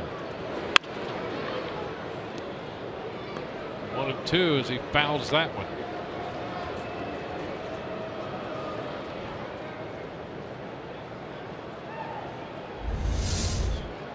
See how close he gets. I mean, he gets right to the front edge of that batter's box. If anything is just a little bit off the plate in, he's not afraid to let it hit him. And strike 3 call on the inside part of the plate. A fastball in there by Hill that time. See him stay behind it and rifle. You see where Vogt is. They wanted that ball in the outer half. It ends up on the inner half, but you see where it ends up right under the chin of Brian Gorman. Gets a real good look at that pitch and call it. Look at Brandon Guyer. Whoa. Awfully close. Desmond Jennings. 1 ball, no strikes.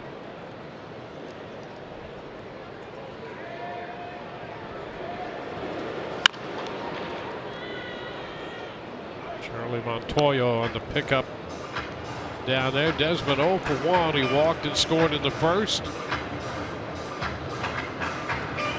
This time he grounded to the shortstop Simeon.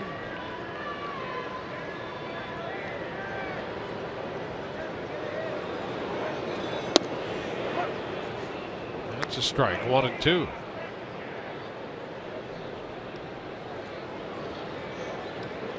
Twelve in a row retired by Hill right now.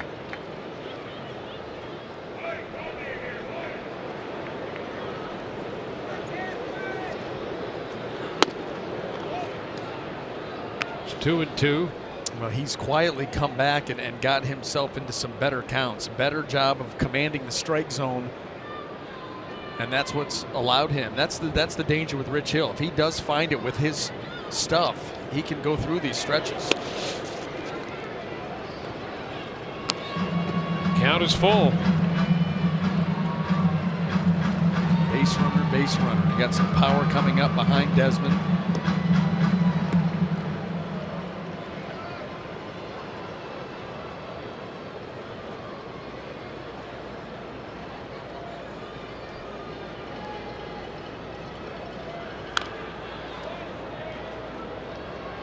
And as we've seen, that curveball, such a big pitch, he'll throw that 3-2 as often as he'll throw a fastball. He has a tremendous amount of confidence with it. It covers a lot of ground, has good depth to it, good sweep. You know, hitters know it's coming, and unless he really, really hangs one, there's not much you can do with it. And there's ball 4. Hill not happy with that call. Fastball in, and that's walk number 4. It snaps the streak at 12. And he's taking a walk right there just to calm down out behind the mound. Pretty heated. That pitch off the plate, no question about it. He had gotten a strikeout in there earlier in the inning.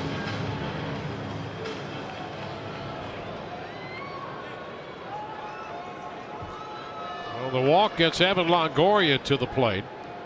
Evan has walked and grounded to third tonight.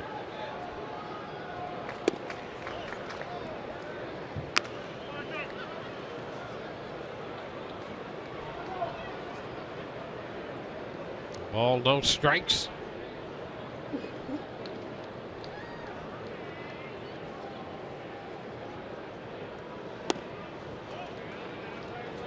Two and nothing.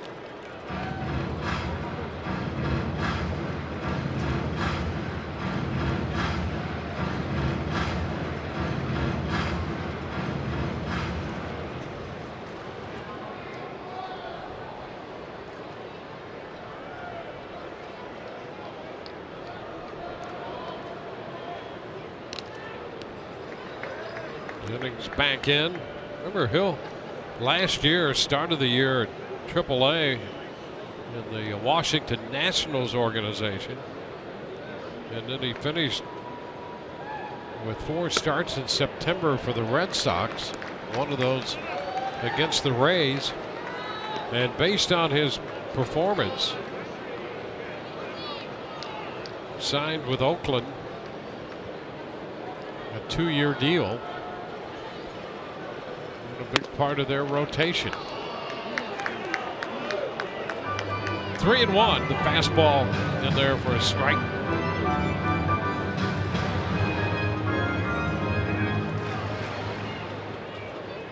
Steve Pearce on deck. Well, you'd love to see Pearce get a chance to swing the bat here in the 5th with a couple men on. And now the count is full. He's come back to go 3-2 to Longoria.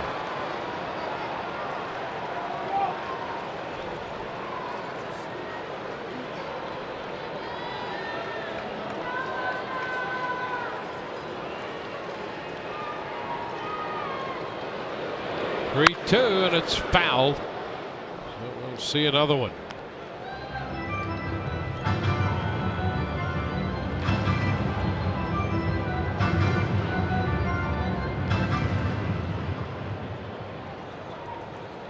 The walk to Jennings snapped the streak at 12 in a row retired. Jennings at first, and a 3-2 count on Evan Longoria. Pops it up, foul ball. It's headed to the stands and is just out of play about 3 rows back. They had both Alonso and Vogt, the catcher, hustling over there. Well, Rich Hill, I think, is thinking along with you, Dwayne. The last thing he wants to see is Steve Pearce at the plate in this situation. So trying everything here on Evan Longoria, even dropping down on that breaking ball. With the tying run to the plate. And a foul ball. Evan hangs in there. Fouled off the breaking ball.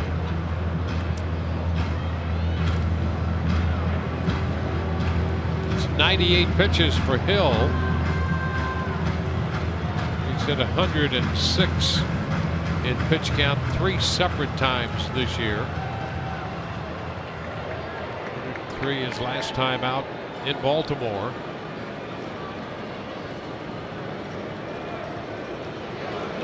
3-2 and a drive headed toward the corner, back into left field. Ball kicks out to Crisp. He's going to have to chase it. Jennings will score. It's a double for Longoria, and the Rays make it a 2-run game, 5-3. Longoria doubles into the left field corner. Well, Rich Hill not trying to put Evan Longoria away with the breaking ball as much as he was just trying to throw a strike with it. So he left a couple out over the plate. He was able to foul off, and this one he just stays on it and rips that down into the corner. The great thing for the Rays is with the 3-2 count, Desmond Jennings is on the run. He's got a head start, and so he's going to come around and score with ease.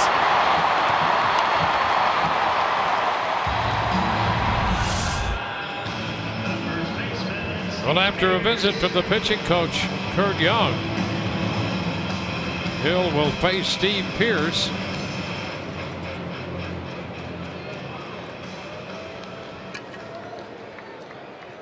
So again, it's a 2-run game.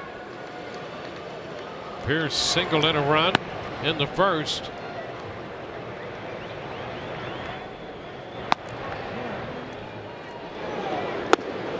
And the fastball is in there for a strike.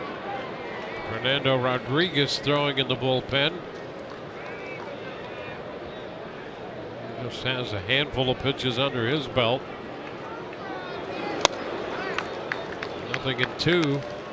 Fastball. There's Rodriguez.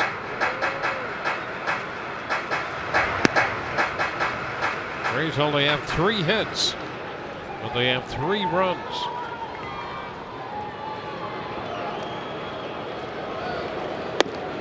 And straight 3 call. He got him looking at a fastball on the inside corner. Rays get a run through 5-3.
In front when Chris Davis hit a 3-run home run off a changeup in the first inning.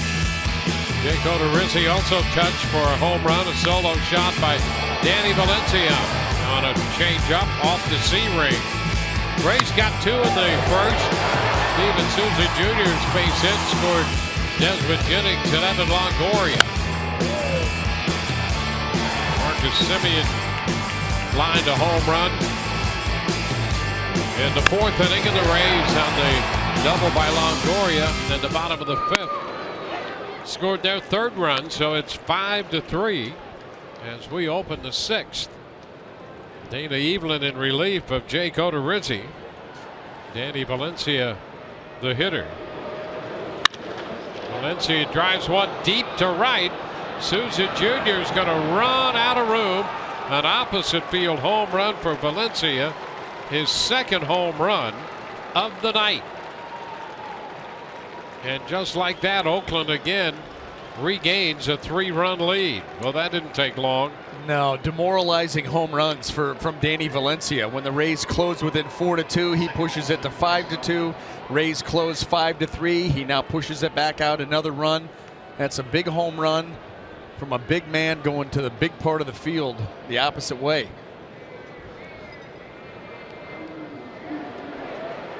The Rays had pushed their home run total to 46 coming into this series, but the A's have been the team hitting the home runs tonight. That's 4 Oakland home runs. Well, that pitch just stays up and away.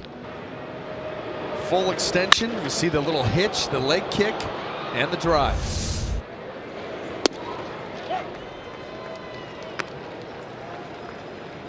A 1-1 count on Coughlin.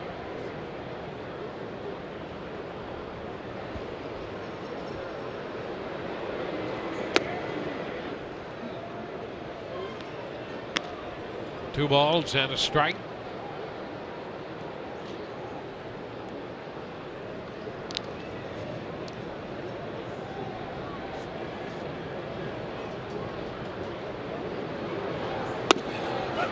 The strike on the inside edge. Coughlin going to pull away from that pitch, and the slider caught the zone.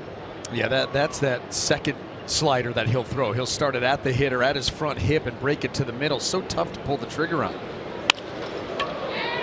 Into center field. Kiermaier's there. Coughlin is retired. First baseman, Yonder Alonso. One away. Yonder Alonso steps in. 5 runs charged to Odorizzi in 4 innings, and 1 to Evelyn through an inning and a third. A base hit line the other way into left, and Alonso is 2 for 3. That was a really nice job of taking a breaking ball up in the zone and going the other way with it, not trying to pull that pitch. That's what Evelyn wants him to do.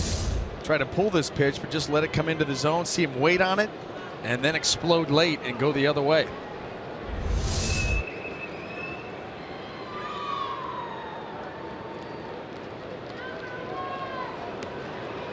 Marcus Semien.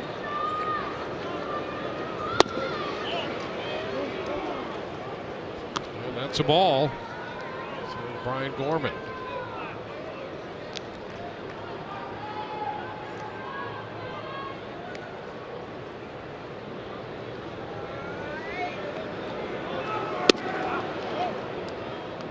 Two and 0. Evelyn in relief of Odorizzi.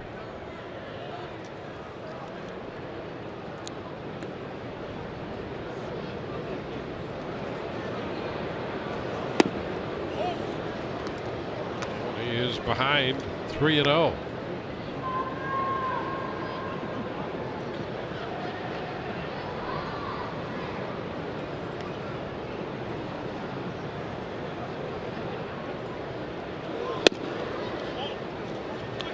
And a 4-pitch walk after the single.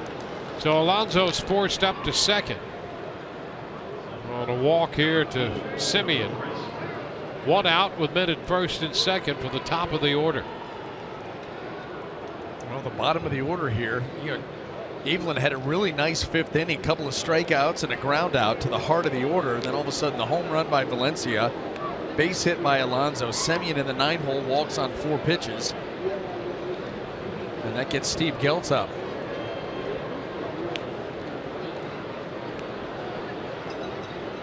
It's Coco Crisp. Side. The home run given up by Evelyn to start this inning, the second he's allowed.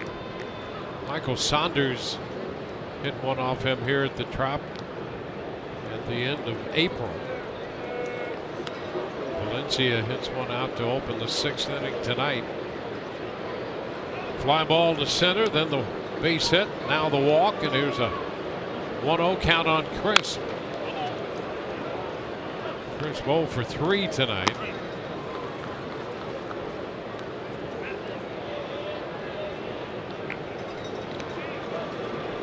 A's have 6 runs and 9 hits.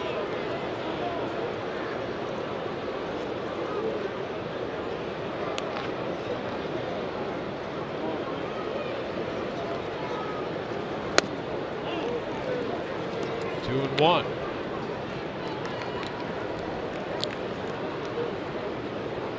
Most of Evelyn's outings have been fractions of innings. Last time a third against the Mariners, a third full inning against the Dodgers, but the time before a third against the Blue Jays. And a 1-2-3 fifth. One out here in the 6th.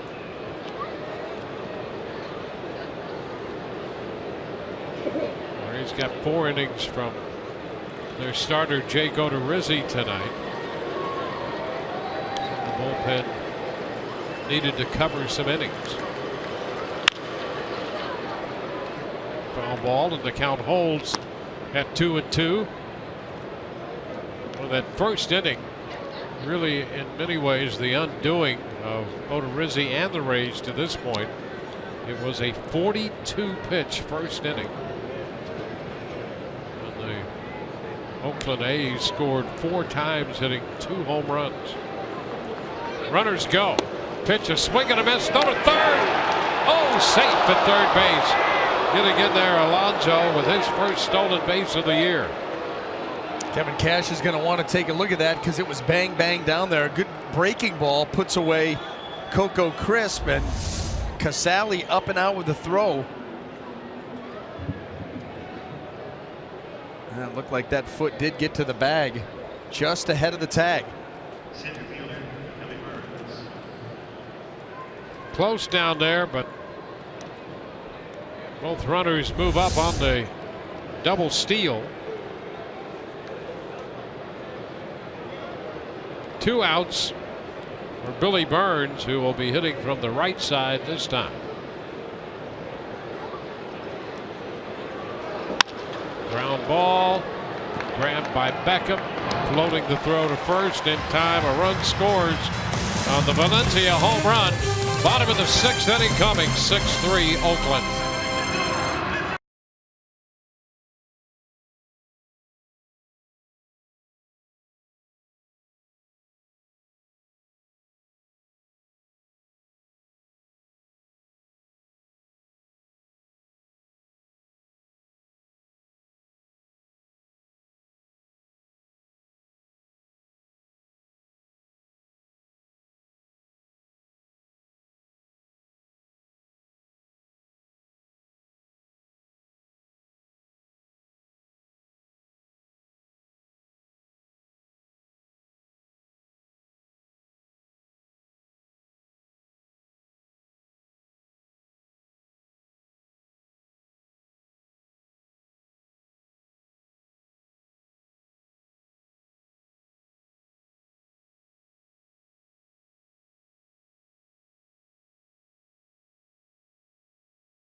Rays players need your support to get to the 2016 MLB All-Star Game.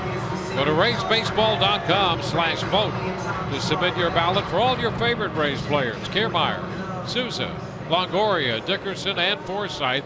You can vote up to 5 times every day. Vote early, vote often, vote Rays. Go to RaysBaseball.com/vote now.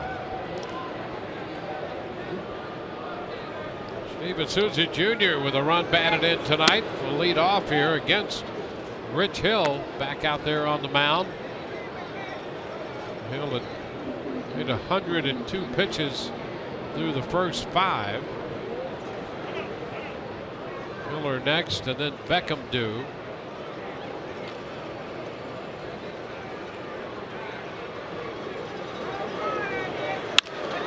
That's a base hit up the right side, headed toward the corner. Reddick keeps it out of the corner, and Souza's on his way to second with the double. Souza's second hit tonight, his 5th double of the year.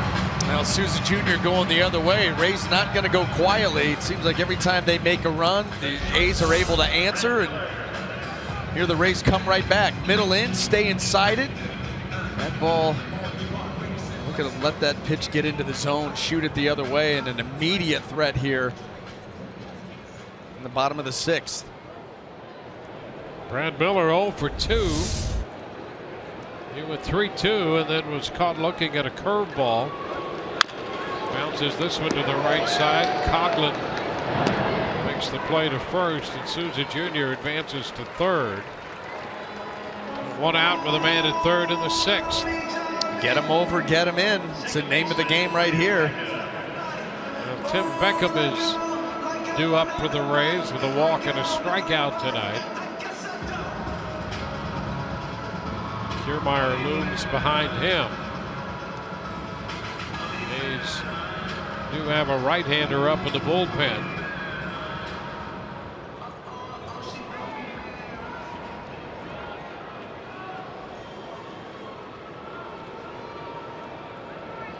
So it's Beckham here against Rich Hill. Throws him a strike at the knees.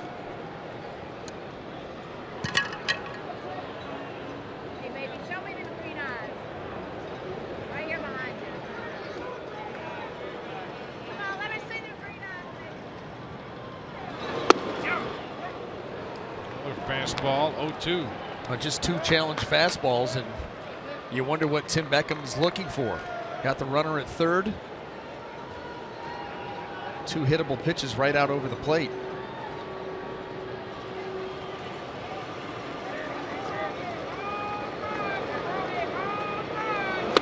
And he's out on strikes. This is where the Rays have come up short in these situations. You know, we talk about their batting average with runner in scoring position, how poor it is, but it's even just get the guy in. You know, get him over, get him in. Contact would probably score a run right there. And he throws 3 fastballs right down the heart of the plate. Last one gets swung through.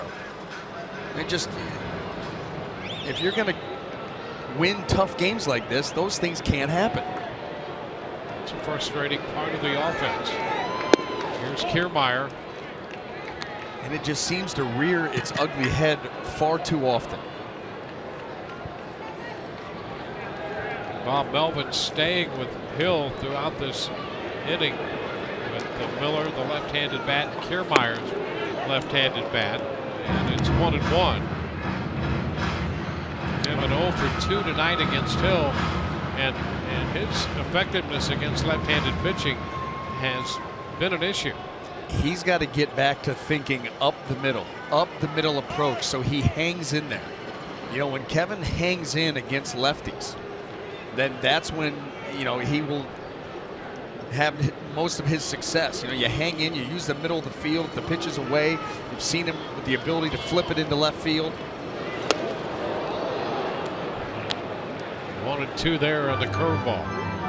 Another drop down breaking ball. That one stayed up.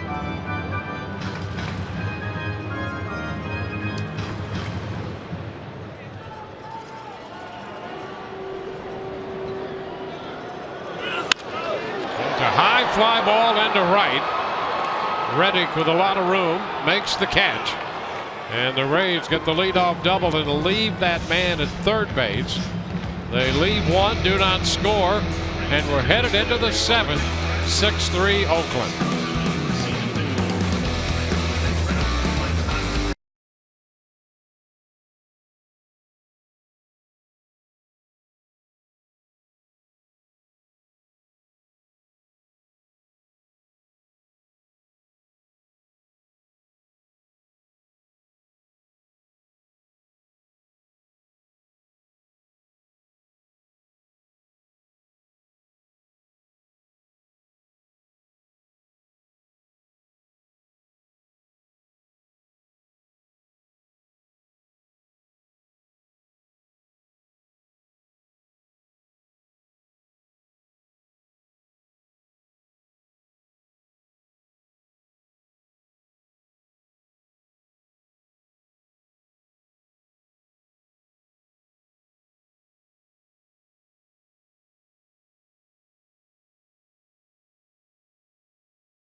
Mile and over with his Sprint Cup Series racing. Jimmy Johnson looks to defend his title from last year. It's at 11:30 a.m. Eastern on FS1. Or watch it live on Fox Sports Go.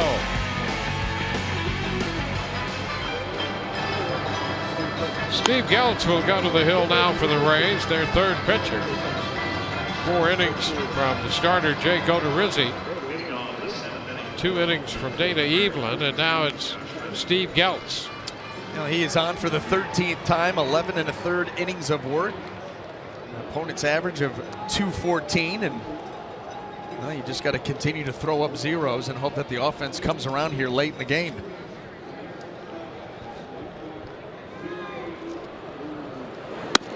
First pitch to Reddick is high. And the Rays missed a great opportunity after that leadoff double from Souza Jr. in the bottom of the 6th.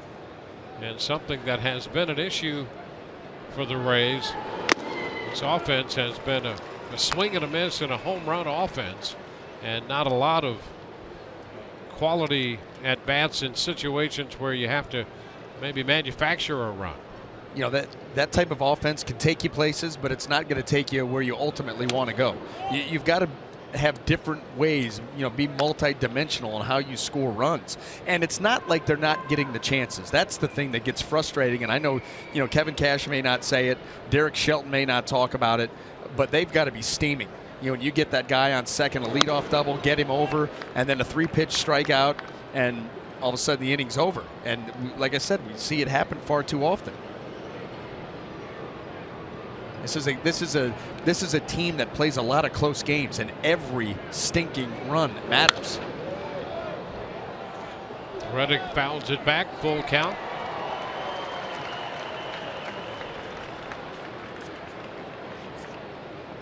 Chris Davis on deck.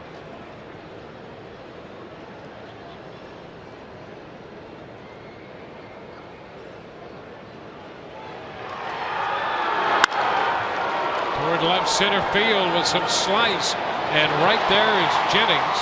Football slicing back toward Desmond, and on the move into the alley, he makes the catch. One away in the 7th. Tomorrow on Rays Live, the pregame show presented by your Gulf Coast Honda dealers. Orestes will break down Josh Reddick, and Matt Andriese will be on the hill, and we'll hear from the Rays right-hander coming off a sterling performance on that road trip in Anaheim. Well, isn't it funny when the Rays decide to call someone up, whether it's for a spot start, whether it's you know, for an injury, whatever it is, they just come up and do not miss a beat. I'm dealing in the minor leagues. I'm dealing in the big leagues. That's just what we do. 2 strikes. I like the mindset, it seems, of these young pitchers. They go to the minor leagues with the idea that at some point during the year they're going to be in the big leagues and expected to contribute. And it's amazing at how often that plan works. They do indeed contribute. Well, what is so important, because there's a lot of these guys, I guarantee you deep down inside, they know they're big league pitchers. And unfortunately, they're not getting the opportunity right now because the Rays are stacked with pitching. Let's be honest, especially on the starting end of things. And so the ability to go down there and stay focused on the task at hand, and that is to remain ready, to continue to pitch well, to do what you have to do to be successful in the minor leagues and the big leagues. And they're able to do that. Nobody gets discouraged. Nobody pouts. Nobody goes down there and wastes their time. They go down, they stay sharp, they stay ready, and when they're called upon, they deliver. You're asking young players, in this case young pitchers, to maybe be mature beyond their experience level and their age level. Because as you point out, everybody wants to be in the big leagues. And if you think you're good enough to be there, you want to be there yesterday. Right. Davis out on strikes. Gelch retires the first 2. But for them to go down and handle that situation and know that they're going to get an opportunity to contribute and then maybe go back down and later come back. It's not an easy situation for anybody to handle, but I think especially so for some of the young pitchers. And they do it, and a tip of the cap to them for that. There's Stephen Vogt. Hot shot foul. Look out, fellas. Oh. Very rarely do you see a play not made. Yeah, and already feeling the heat. It was a hooking, line drive hooking, and it gets behind him. Got somebody too. Kyle, a little misplay to the glove side, and it cost Xavier Cedeno a bruise. Yeah, see right there, he got behind my left leg, my push-off leg, Kyle. Ryan Webb says to Rasmo, "Don't worry, I'm here to protect you." Popper left side. That's Longoria into foul territory, and it's a 1-2-3, 7th. Home half of the 7th coming, 7th inning stretch time. 6-3 Oakland.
Fox Sports Sun is brought to you by Jeep.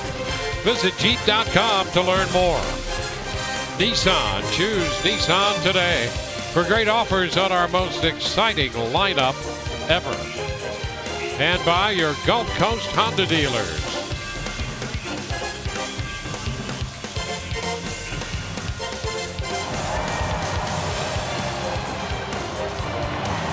Rays coming in to hit in the bottom of the 7th inning at Tropicana Field tonight. And they will face the Oakland bullpen. Fernando Rodriguez on for the 15th time. So Rich Hill gone after 6 innings and a season's high 112 pitches. Well, with the 4 walks, gave up the 3 earned runs in those 6 innings. Bobbing weave, that was Rich Hill. Struggled with command early on, found it. And Jake Odorizzi, just unfortunate, got pitch counted out of the game. And I'll tell you what, there's still some baseball to be played in this game, but the most frustrating at bat for Jake Odorizzi in this ball game had to be Billy Burns in the 1st inning. I mean, that one really set the tone, fouling everything off. 13 or 14 pitches. I think he threw him 1 ball. A 14 pitch at bat. Yeah. And 1 ball.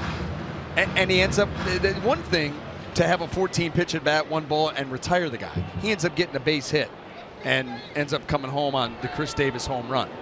Frustrating way to start a game. And they were good pitches. That's the thing. It wasn't like, I mean, he made enough quality pitches to put Burns away. You've got to credit Billy for the way he battled that entire AB.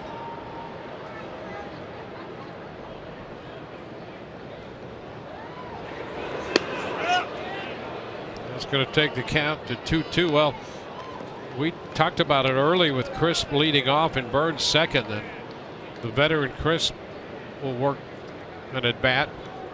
And Burns likes to go to work quickly. Well, he really made a point of working an at bat his first time up tonight. A little close. Sally getting that hand out of the way. And the count is full. I think he was looking for that breaking ball again on the outer half or just off the plate because he was leaning. And that pitch up and in spun him pretty good.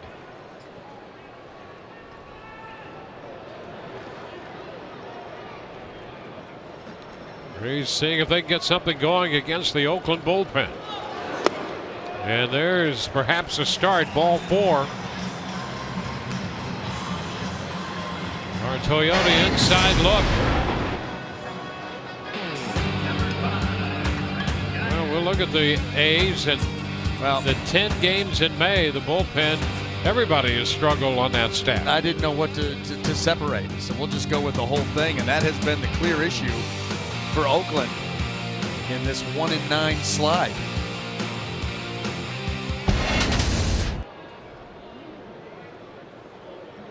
There's Brandon Geyer fouling a pitch, fastball out over the plate. He fouled it back.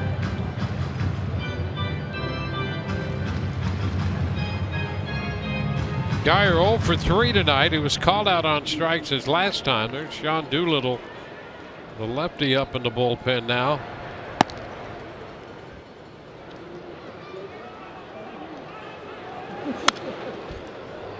Fouled into the screen. 0-2.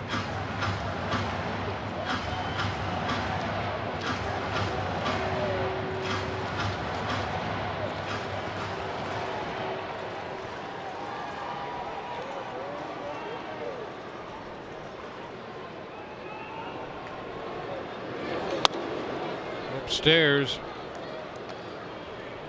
Pitch around 94. Desmond Jennings on deck.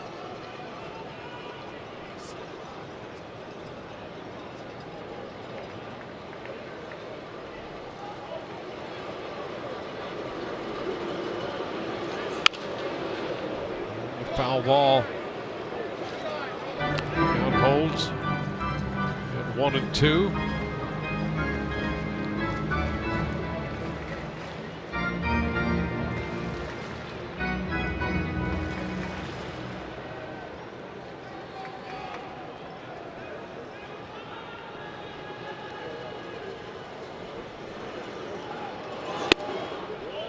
Pitch wide. It's a 2-2 count.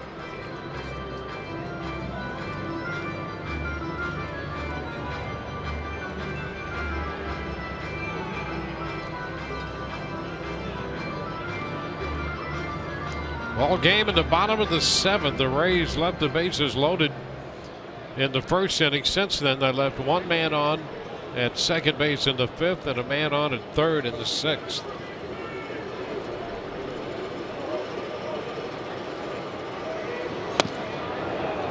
Geyer is out on strikes.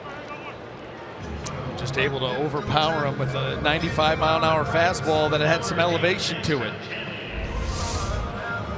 See how he stays behind that pitch and drives it just above the belt.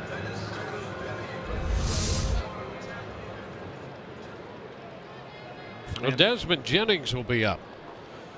He's drawn a couple of walks and has scored 2 of the 3 runs. Otherwise 0 for 1.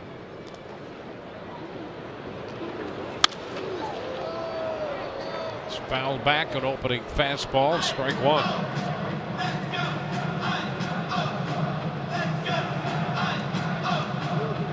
Desmond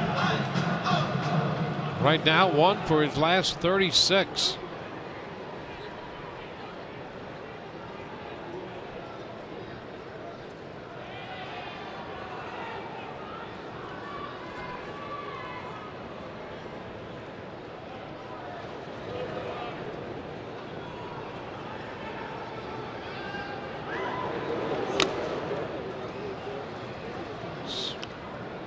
Oh, 2 the count.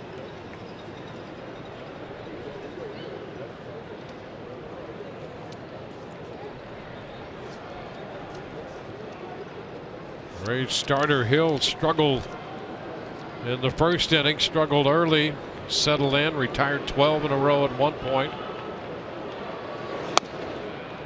He's gone after 6. Rodriguez in here.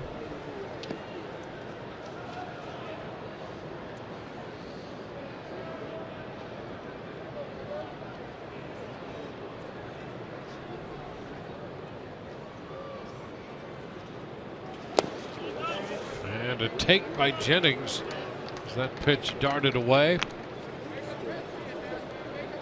2-2.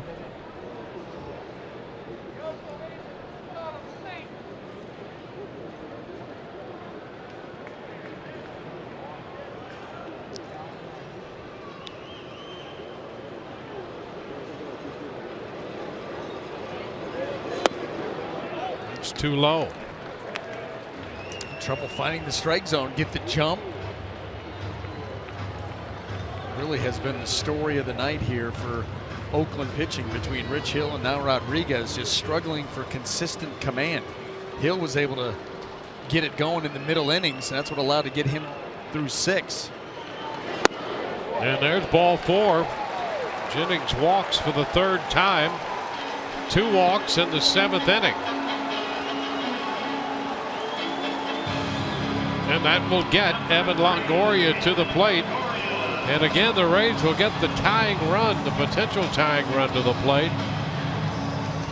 You know, Young trots to the mound and talk to this pitcher. And if you allow that to happen too many times, it will come back and bite you. You know, it's one thing, base hit by Casale, base hit by Desmond Jennings. He was up on Desmond 0-2. 0-2 leading to a walk. I mean, this has been the issue. This team just seems to be right now afraid of success. We saw the numbers from the pitching staff during this 9 out of 10 loss slide they're on. And tonight they're trying to keep the Rays in it as best they can. See if they can take advantage. Well, Longoria doubled home a run in the 5th. He walked and scored in the 1st. Erasmo Ramirez starts to throw in the Rays bullpen.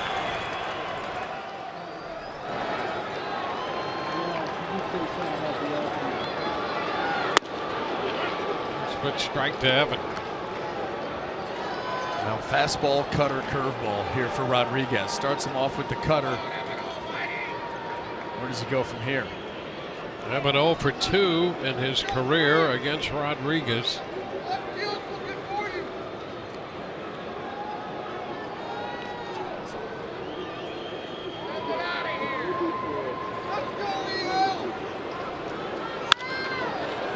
High foul.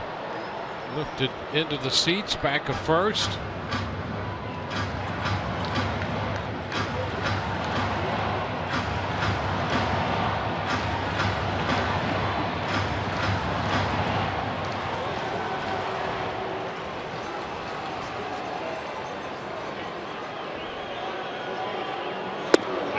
cut and a miss.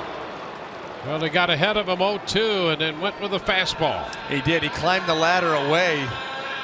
Went after him quick, too. Did not take a lot of time coming set and was aggressive right there, driving the ball up and away.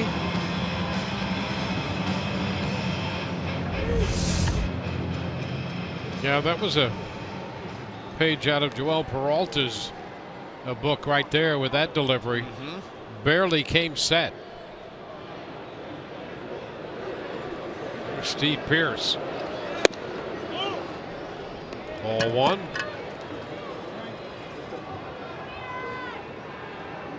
Rays had Pearce up there with Longoria at second in the fifth, and he was caught looking. Drove in a run in the first. Is 1 for 3 tonight. There was another time when the Rays had the potential tying run at the plate. Have it again here in the seventh, and it's popped up. The shortstop Simeon backs up to make the catch. The Rays leave 2. We go to the 8th, 6-3 Oakland.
You just saw Danny Valencia disappear into the dugout there.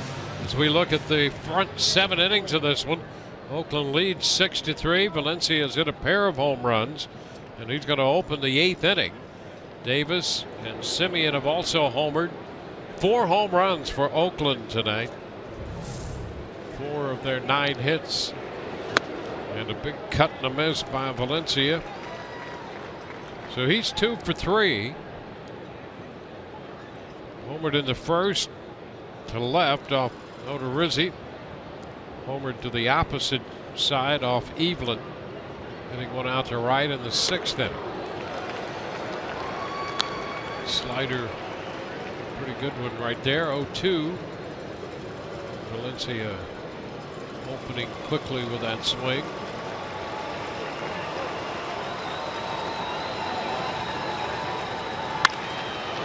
Fly ball right field. Souza Jr. a couple steps from the wall. 1 out here in the 8th inning. Let's check in again with Todd Callis. Todd. Dwayne, tomorrow, big day here for the Rays athletic training staff as they will be hosting play, promoting a lifetime of activity for youth. It's from 9 to 11 tomorrow. Paul Harker, one of the trainers there for the Rays. Ron Porterfield, Mark Vincent. Also, Logan Forsythe will take part in it as well. It will stress to the youth the importance of leading a healthy and active lifestyle. It's for ages 11 to 16. Tomorrow, 9 to 11 here at Tropicana Field. Go to raysbaseball.com/playball, guys. All right, thank you very much. Chris Coughlin takes the pitch low. Astros have a 7-6 lead over the Red Sox in Boston, bottom of the 6th inning. And the White Sox lead the Yankees in the top of the 9th in New York, 7-1. Baltimore at the end of 8 at home have a 1-0 lead on the Detroit Tigers. Chris Tillman pitched the front 7. Verlander and Tillman, the starting matchup. Blue Jays lead Texas 1-0 in Arlington after 6. It's 2-2. Geltz against Coghlan. Here we're in the 8th.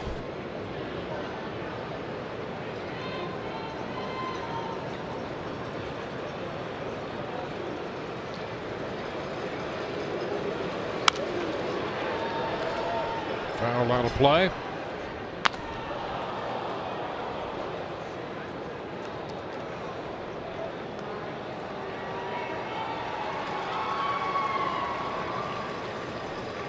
Six runs, 9 hits for Oakland. 3 runs, 4 hits for the Rays.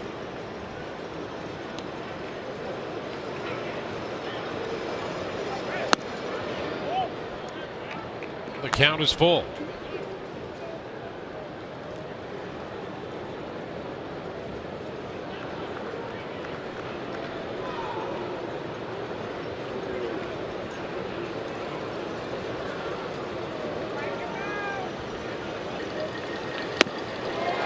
Cut and a miss. Coghlan missed the fastball. He's 0 for 4. Second strikeout of the night for Geltz. Well, Geltz just went with the I'm tired of messing around in this at bat. He throws the fastball, able to get it over the swing of Coghlan on the outer half. He had some nice life on that fastball too to get him. Spin rate, Dwayne. Yep, That's must spin be. rate. Yeah, those hitters, they see it, they swing, they're underneath it most of the time. RPMs. Gotcha. It's like those old record players, only greater RPMs. It's all ball bearings these days. Some 3-in-1, some gauze pads. Yeah, no 33 1/3 for sure. High pop up, foul ball back, and Casale will run out of room.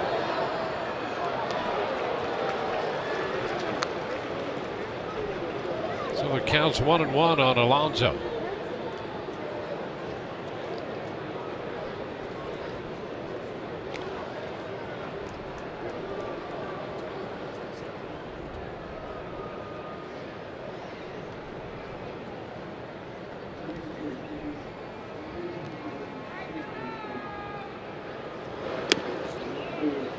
Two balls and a strike.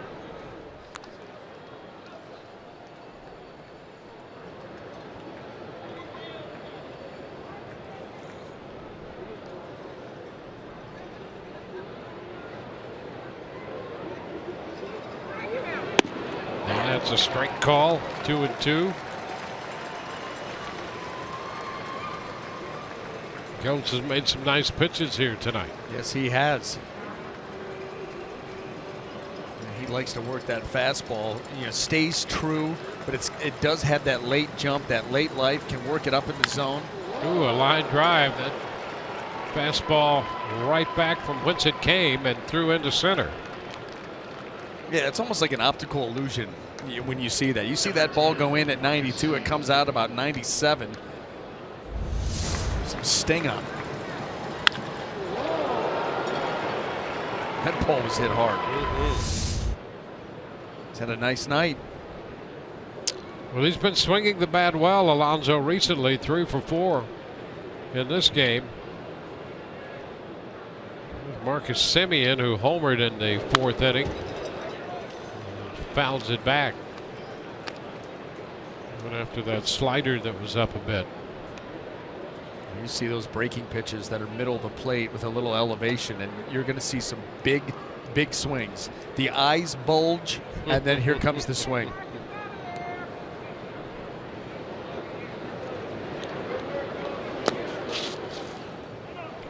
now.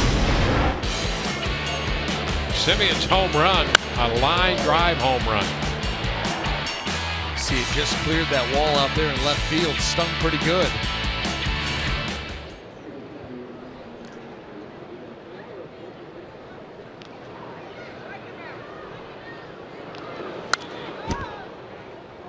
Now a ball, 2 strikes. It's Ryan Webb up in the bullpen.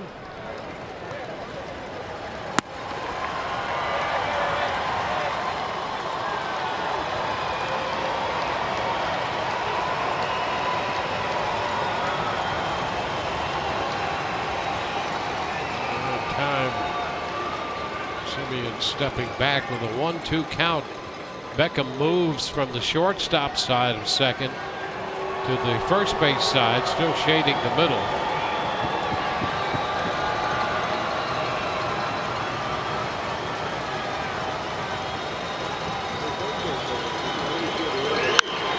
High fly ball, not overly deep to left. Jennings waiting on this one to come down to retire the side. Steven Souza Jr. to open the bottom of the 8th inning. Rays down 6-3.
To hit in the bottom of the 8th inning. Rays fans, if you can't watch the games on TV, you can now stream games live right on your mobile device.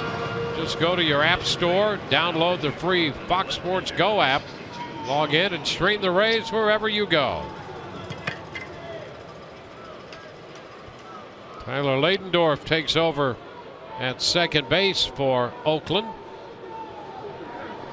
And the new pitcher, Sean Doolittle, swing and a miss by Steven Souza Jr. Well, the former closer of the Oakland A's been forced out of that role by Ryan Madsen, now setting up for him. You know what you're going to get with Doolittle, a lot of fastballs. Trying to mix in some off speed to maybe keeps the hitters honest. But for the most part, he is a rare back and come right at you guy with the four-seamer.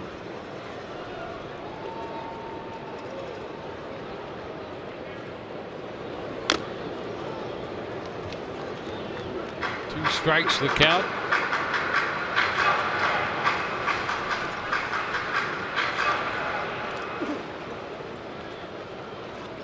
Souza facing Doolittle for the first time. And the fastball up out of the zone gets him a cut and a miss, one away. Let's check in with Rich Hollenberg right now. Rich? Thanks, guys. Stay tuned. After the game, we will have Rays Live, the postgame, brought to you by Checkers. Todd and Orestes will be anchoring our coverage from above left field. I'll be in the clubhouse. You'll hear from Kevin Cash. We'll also hear from tonight's starter, Jake Odorizzi. And hopefully we'll be talking about what could be the Rays' 8th come-from-behind victory, guys. Well, they have 5 outs left. And here's Brad Miller taking a pitch low from Doolittle. Miller has more at-bats against Doolittle than anybody on the Rays club. Playing in the American League West with Seattle, he's 1 for 8 against him. And as you can see, not an easy at-bat against this guy.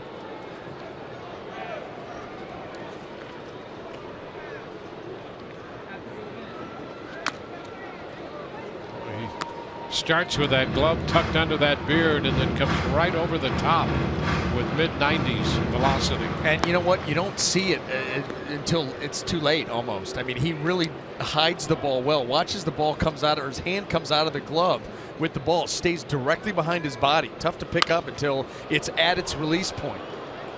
You know, it's not one of those arm swings where a hitter can kind of follow it right up to its release point. It stays behind the body, and then all of a sudden, boom, here he comes. There's the hand, there's the ball, and then you add the velocity, and that's what makes it so tough. Ground ball to second. Eichendorff handles that.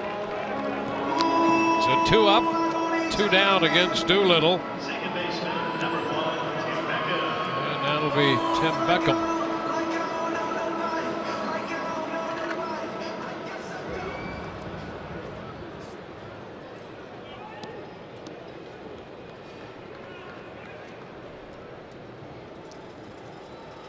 Beckham has walked and struck out twice tonight.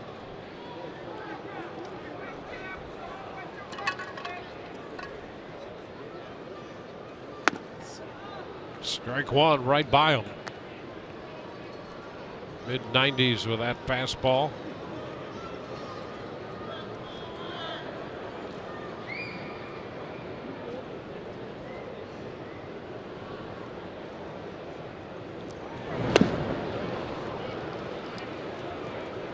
Two strikes. Well, you pretty much know what you're going to get with this guy out there. Back from shoulder issues.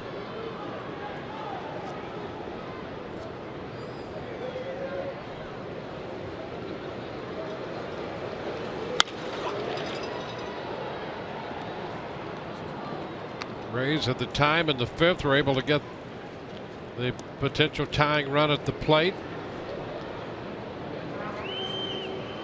Get the potential tying run to the plate again in the 7th. Nothing doing here in the 8th with the bases empty and 2 away.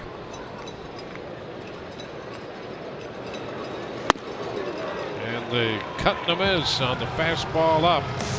2 strikeouts in the inning for Doolittle. We go to the 9th.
Danny Valencia. Cricket Wireless, something to smile about.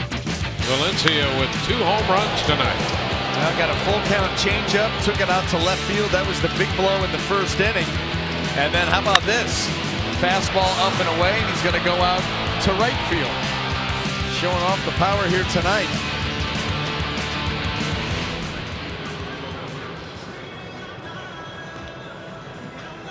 Valencia, the University of Miami, had long looked for an opportunity as an everyday player, getting some of that in Oakland as opposed to just a right-handed bat against lefties.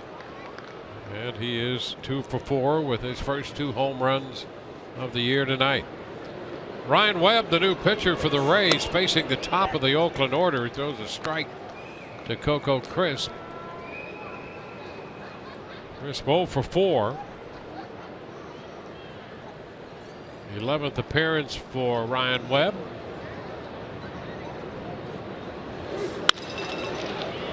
To center field, and Kiermaier's there to catch it. Soft liner hangs up. 1 gone.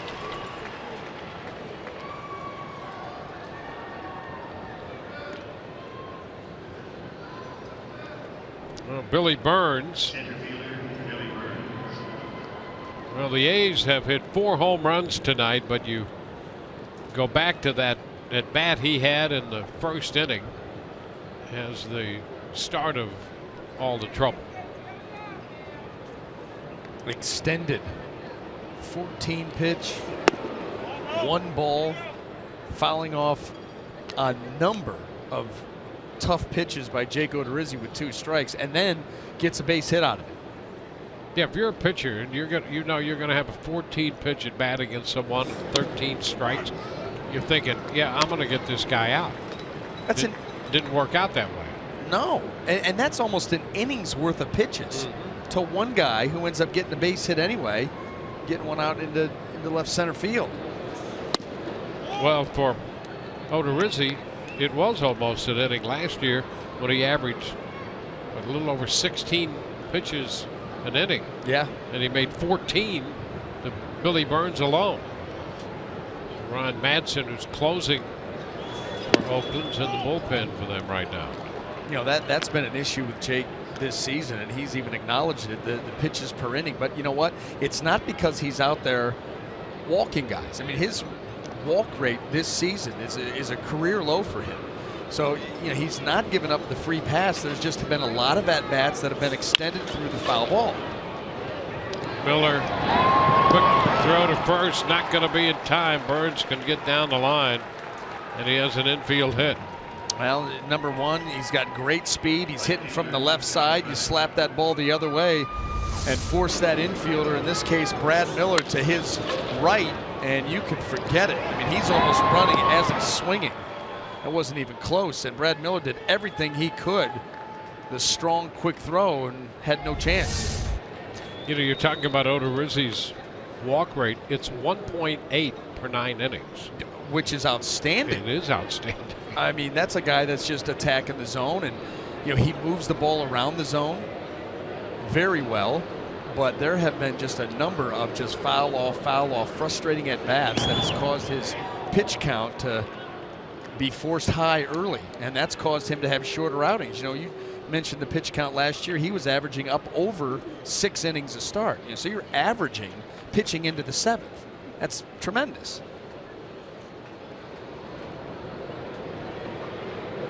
Reddick with a single and a walk, 1 for 3. Single came in the first. The Rays wondering if Burns might be off, and he was not. 1-0. Well, that's that old baseball thought of you want to at least get out to where you're, you know, ahead by a grand slam. And so with a 3-run lead, that's exactly what the Rays thinking here. Ooh, a move to first with Pierce reaching across Burns as he went diving back into first.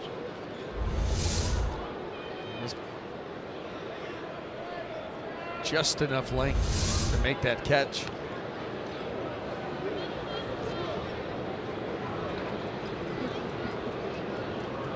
Now he goes, and he got a good jump.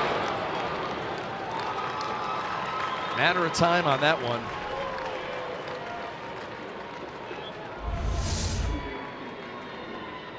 That high leg kick, not high, but it's kind of goes back a little bit. It takes a little bit of time, and that allowed Burns with the good jump to get in again pretty easily.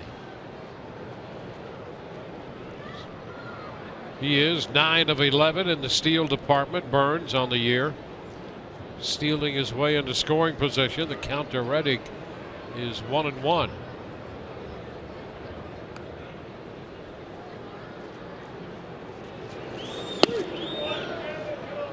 Two and one. Chris Sale went the distance tonight in New York, beat the Yankees 7-1. A 6-hitter. So he has 8 wins in 8 starts.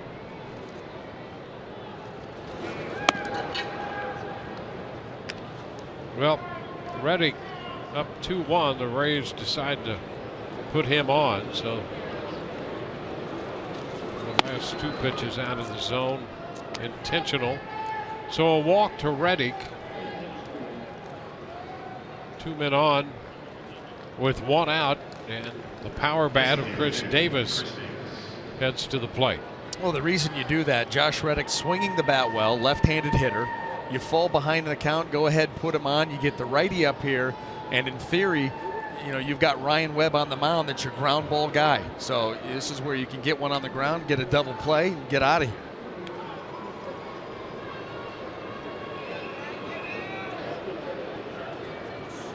Ground ball. Miller out at second. Beckham to Pierce out there. 6-4-3.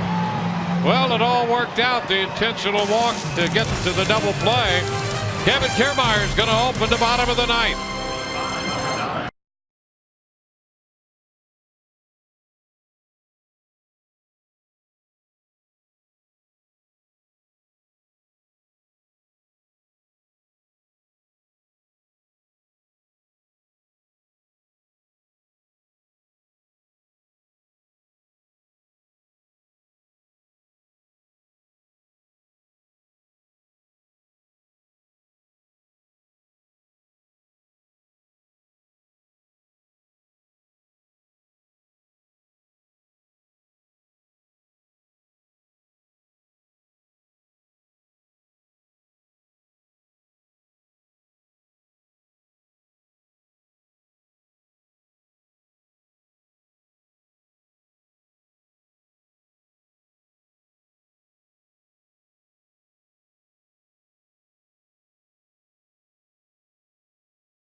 Back at Tropicana Field, we'll go to the bottom of the ninth inning. The Rays are down 6-3. Twice in the middle and late innings have they been able to get the potential tying run to the plate. They're going to need some base runners here in the ninth, and they face Ryan Madsen on for the 16th time. Kevin Kiermaier chops it to the right side. Ladendorf has it bound off his glove, and the Rays get the leadoff man on. That's what pressure will do to a defense. This is a shaky defense anyway, but knowing that Kiermaier's running and it's a chopper, Ladendorf is going to come in, knows he doesn't have a lot of time, and that ball never got into the glove.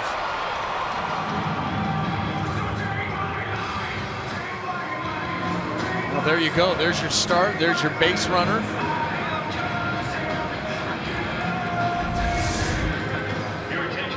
And then, so Kiermaier's at first. They're going to give Kiermaier a base hit. And our pinch hitter, presented by Pinch-A-Penny, Corey Dickerson, will hit in the place of Casale. Hometown, baby. Hometown discount. We'll take it.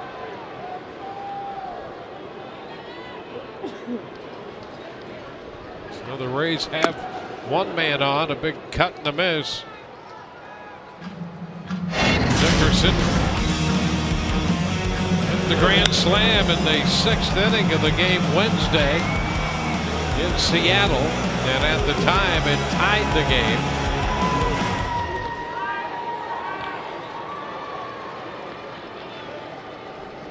Pinch hitting and down in the count against Madsen. Madsen uses that changeup to his advantage.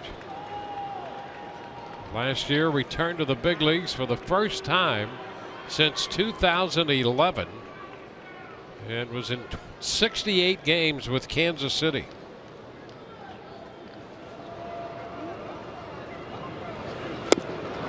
And he gets Dickerson, who stayed with the changeup. Yeah, that's a dirty pitch. And after the second strike, you got to think that he's thinking the same thing. I'm going to make you make the adjustment to that pitch. This is a better one. See that rotation? It stays down in the zone, and Dickerson just cannot wait back long enough.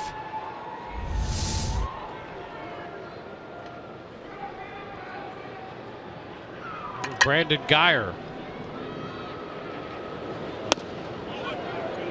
takes it inside.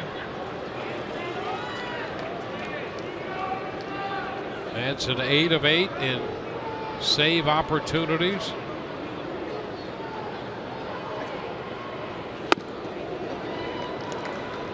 One.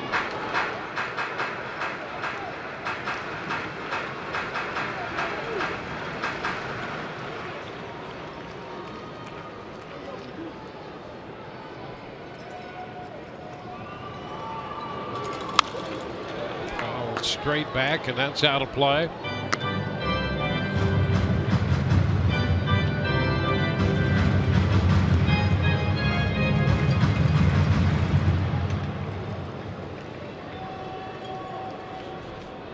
Logan Morrison on deck. And another foul keeps this at bat going for Guyer.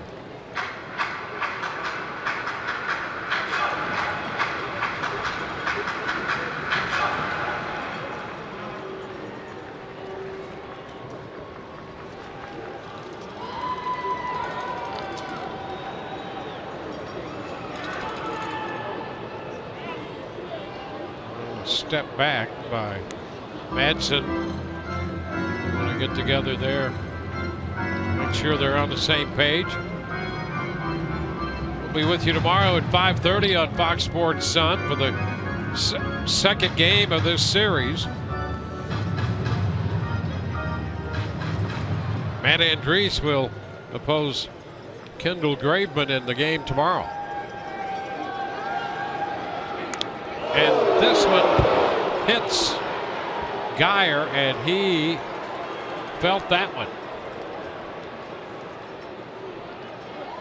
So Guyer hit by a pitch. Well, we spent all night anticipating the Hill and Guyer matchup in this department, but watch this. Got right near the wrist, the bottom of that right hand. Boy, he closes ground towards the plate, and that ball up and in, tough to get out of the way of, and it caught him right on that hand.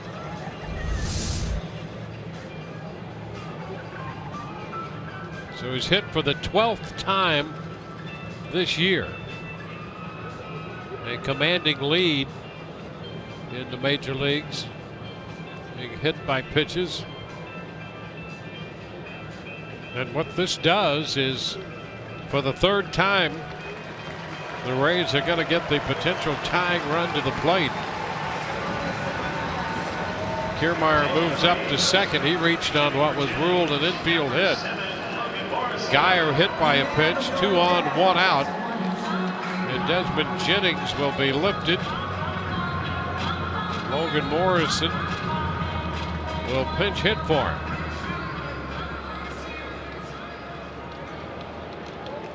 Desmond had 3 walks and 2 runs scored tonight.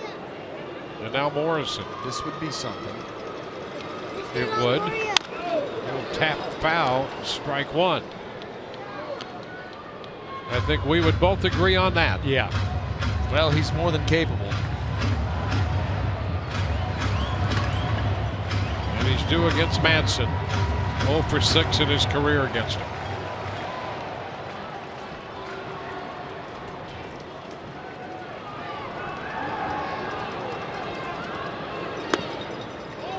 Takes it low, 1-1.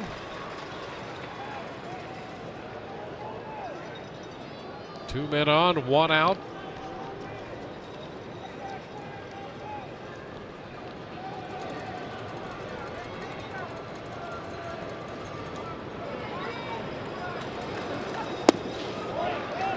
A good look at that one, laying off the changeup.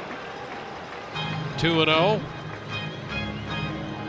Colomé starts to loosen.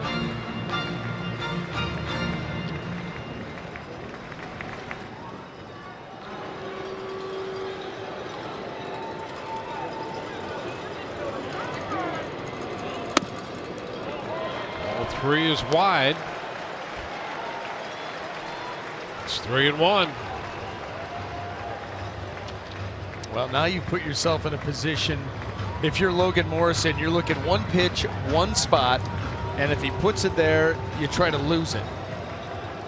Period.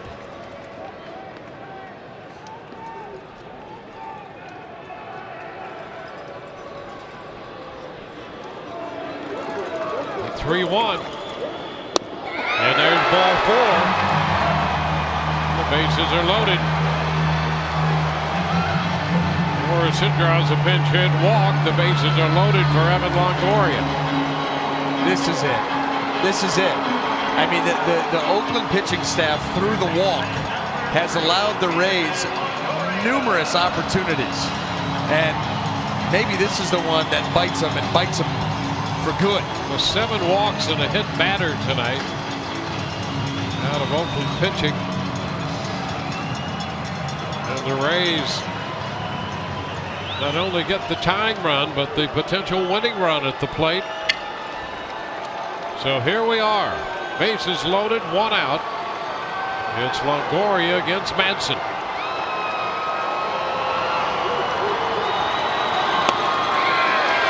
The pitch is down for a ball.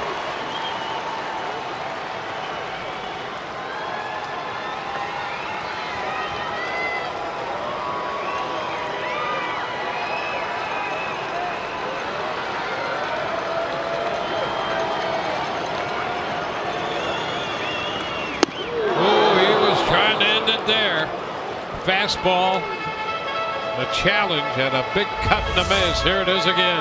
Power on power right there. Evan just underneath it. It's all right, you get a couple more.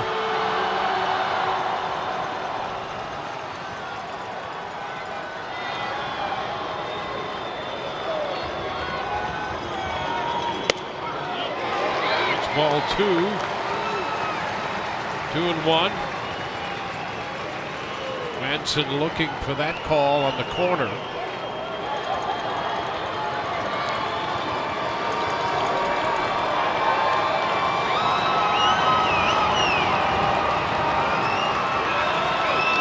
Upstairs. That's 3-1.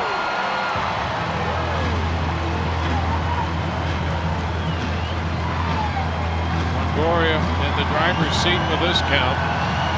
Steve Pearce on deck. End it.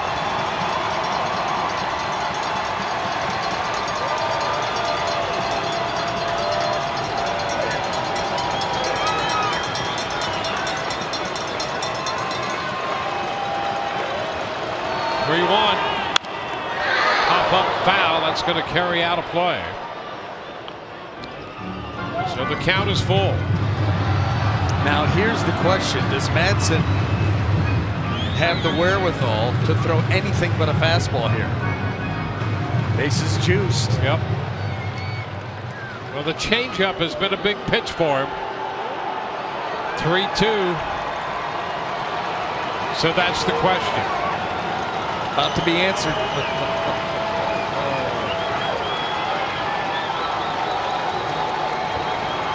3-2.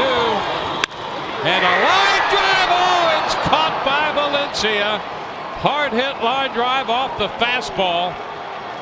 Wow. Valencia makes a diving catch. Boy, if that ball goes into left, it's hit hard enough, has a chance to go into the corner. And Valencia cuts it off, makes the catch. Look at the corner.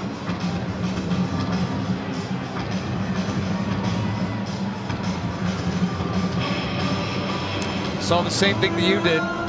That ball gets by him. That ball was stung. And really, if that ball's another inch or two, he can't cover it. That was the furthest that he was going to be able to go out with how hard that ball was hit.